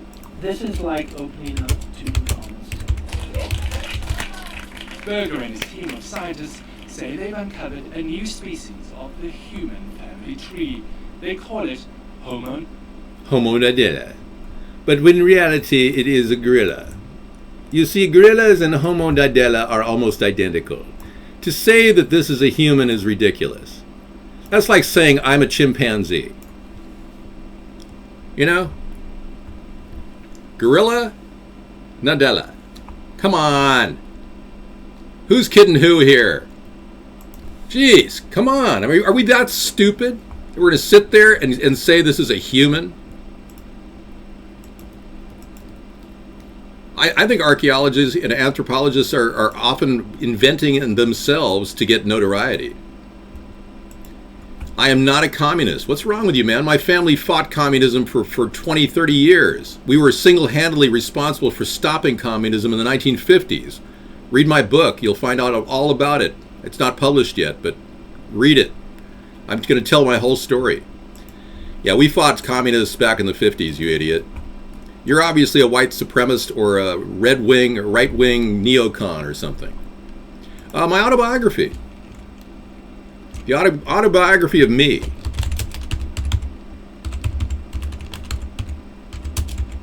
Yeah. Will you stop spamming that? That's just so wrong. Yeah. Calling me a communist. I mean, how weird is that? I'm in the center. I'm in the center of the political spectrum. Okay, we're going to have to cut down guest chat then. Sorry, guys. Guest off. They lose. The DDoS issue, Badger spammer. Yeah, the DDoS issue we dealt with that, but we're still dealing with, the swatting that occurred 4 weeks ago in front of our house. Absolutely crunchy. I mean, we got enough good people here with usernames to not allow guest chat, but you can clearly see they're mistaken. This is a gorilla. To say it's a man is ridiculous. All right, I think we established that. Any other questions about 9/11?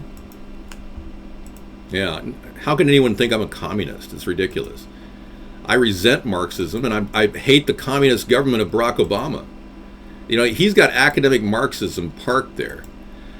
World Trade Center 7 is the big issue, yeah. And we got a whole series of videos lined up for you.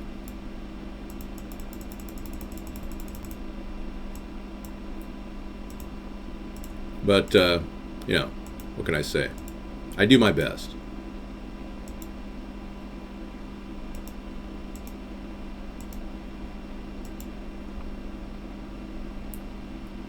Your father is John Yates, Pentagon survivor. Oh, really? Wow. Let's check it out.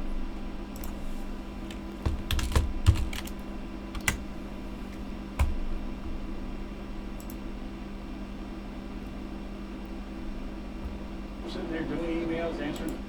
Wow. So that's your dad? Wow, Crunchy. Thanks. Crunchy's dad, everybody. Let's listen in. Phone calls, greeting visitors, taking care of people who come to see me. And it was somewhere 9:30, 9:25 or so. One of my coworkers came over and asked me if I knew what was going on in New York. I said no. So you got to come see. She had a TV to monitor the House and the Senate as part of her job. And so, I just kind of, worked my way into the middle of people standing there. I'm just standing there looking at this TV like, in utter disbelief like everybody else was. And stood there for, I don't know, 2 or 3 minutes, 4 minutes. Walked back to my desk. Called my wife, see if she knew what was going on. And she said she did. She was at work at the time. And, we talked for a couple of minutes. And I said, well, look, honey, I gotta go. I love you. I'll see you tonight. She said, okay. She said, but do me a favor. I said, what's that? She said, for the rest of the day, work underneath your desk. Yeah. I mean, I laughed. I chuckled. I said, yeah, sure, honey, I will. I said, I love you, and I'll see you tonight. I walked back over to where my coworker desk was, and again, worked my way into the middle of everybody, and just was kind of sat down on the edge of the desk. I had been sitting there rather, just maybe a minute or two, when I stood up and I actually started to leave. Like I turned to my right and started to leave when the plane hit the outside of the building. It was just this tremendous explosion. I spent 20 years in the Army. I've been around tanks and artillery pieces. Been around, yeah. I'm used to hearing loud noise. This was like nothing I'd ever heard before. It was just a tremendous boom. And it's just a ball of fire just went rolling across the ceiling from behind me and from my left. And I was blown through the air. I now know that I was about 30 feet away from where I was standing. Wow. And because through recreating, looking at diagrams, and remembering in my mind as to trying to crawl out, because the room was just, it was instantly black from the smoke. down about a foot from the floor. I can't see anything. I can't breathe. You know, the temperature, the doctor said was 1,800 degrees Fahrenheit. So wow. to breathe even a little bit, just burn, and you got the black choking smoke. And I just, you know, my first thought was that my greatest fear in life is that I've always been afraid to die in a fire. Wow. I've always thought it was the most horrific way to die. And here it was. I was going to die in a fire. And then my second thought was that I'd never see my bride again, because I've been married for 15 and a half months. And so... Unreal. I just started crying. It was like this. And somehow I ended up in our conference room, which was 30 feet away from where I was. And about that time, somebody grabbed the back of my leg. And then I heard a voice say, go out through this one particular door, which just happened to be the one that was farthest away from where we were. And I just crawled towards that voice. I didn't hesitate, didn't think a second about it. Wow. Think a second about it. He survived. That voice. Your dad's pretty amazing. Thankfully, it was in the right direction, and I just crawled until I ran headfirst into a wall. I knew where I was at that point, because the farther away I crawled, the lighter it got. The smoke wasn't as thick and choking, and the sprinklers were on, because I'm crawling through water. Thank you, sir. The sprinklers up where we were all destroyed from the blast. You got a very brave father there, man. Turned right, and I ran headfirst, turned right, went out to the fourth corridor. You survived. And, Amazing. eventually made my way out to the second corridor. I didn't have any real... Do you think he's suffering from a survivor guilt a little bit? That's common. Out of the space, and I made it out the fourth corridor, and there were two solid wood doors. So It's Okay to Cry is a book written by Meg Bragg. Thank you. You survived too. Yeah. And I stood up, and I looked to my right. The video cameras caught trucks arriving at the World Trade Center from about August 23rd. And I looked down, and as I was Thank you. walking, I could see just strings of my skin, like sausages that you cook on the cases that are sewed, they're just hanging down on all my fingers, on both hands. And so I walked like I was a doctor. Oh my God. You know, my hands held up like this. Wow. And I just walked towards the center of the building until a coworker of mine, Vic, came along. He helped carry somebody else out. Okay. U.S. Navy Admiral. Good. Okay, I'll play that U.S. Navy Admiral first, and then I'll go to the 9/11 event. Thank you. Hello, 666. We do have a YouTube channel. It's youtube.com/AmericasThirdParty. Thanks.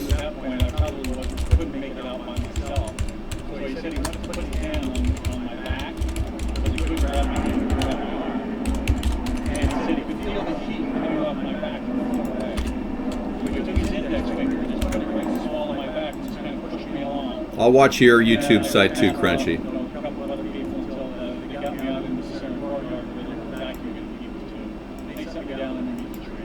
Yeah.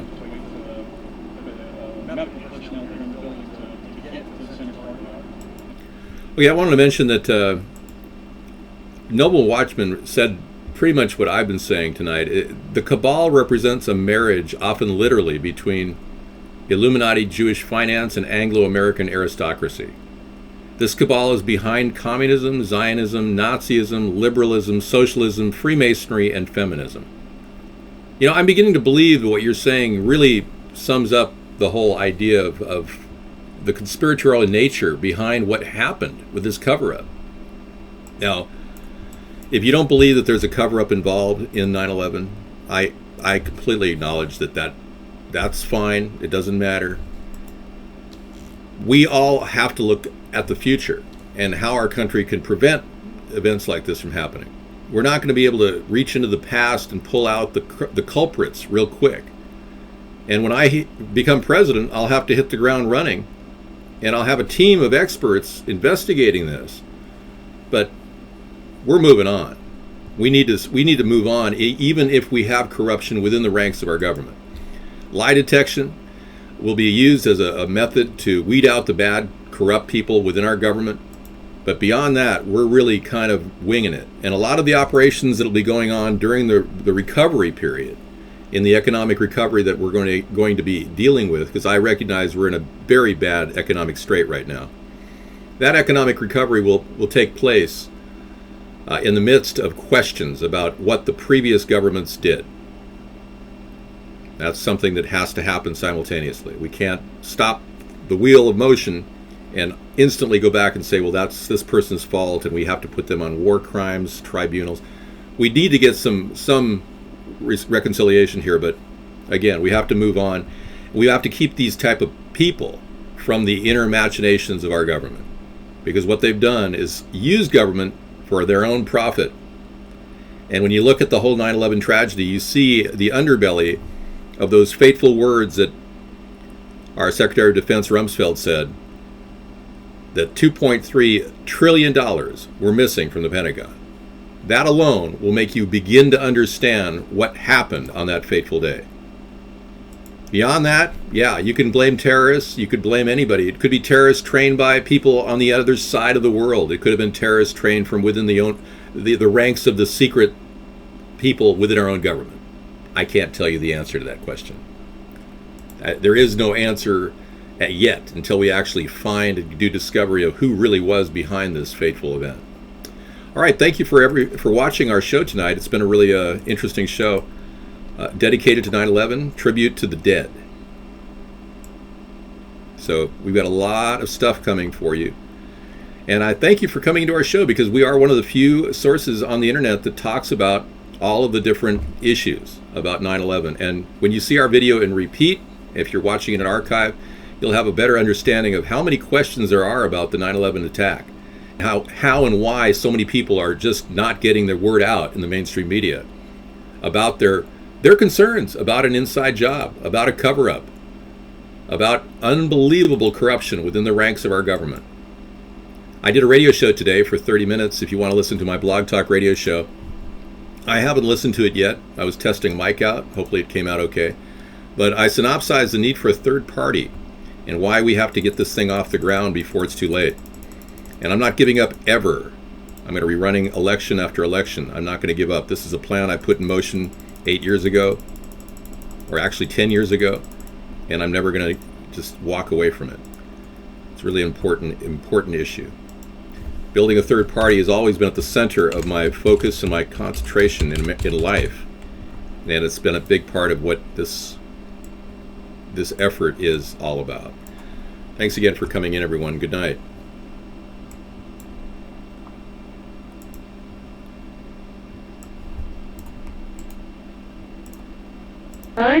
Until every night until about September 2nd, September 3rd. And the trucks were arriving at about 3 o'clock in the morning when everybody else had left the building, including the janitorial trucks. And the trucks were leaving at 5 a.m. right before the AAA personalities of Wall Street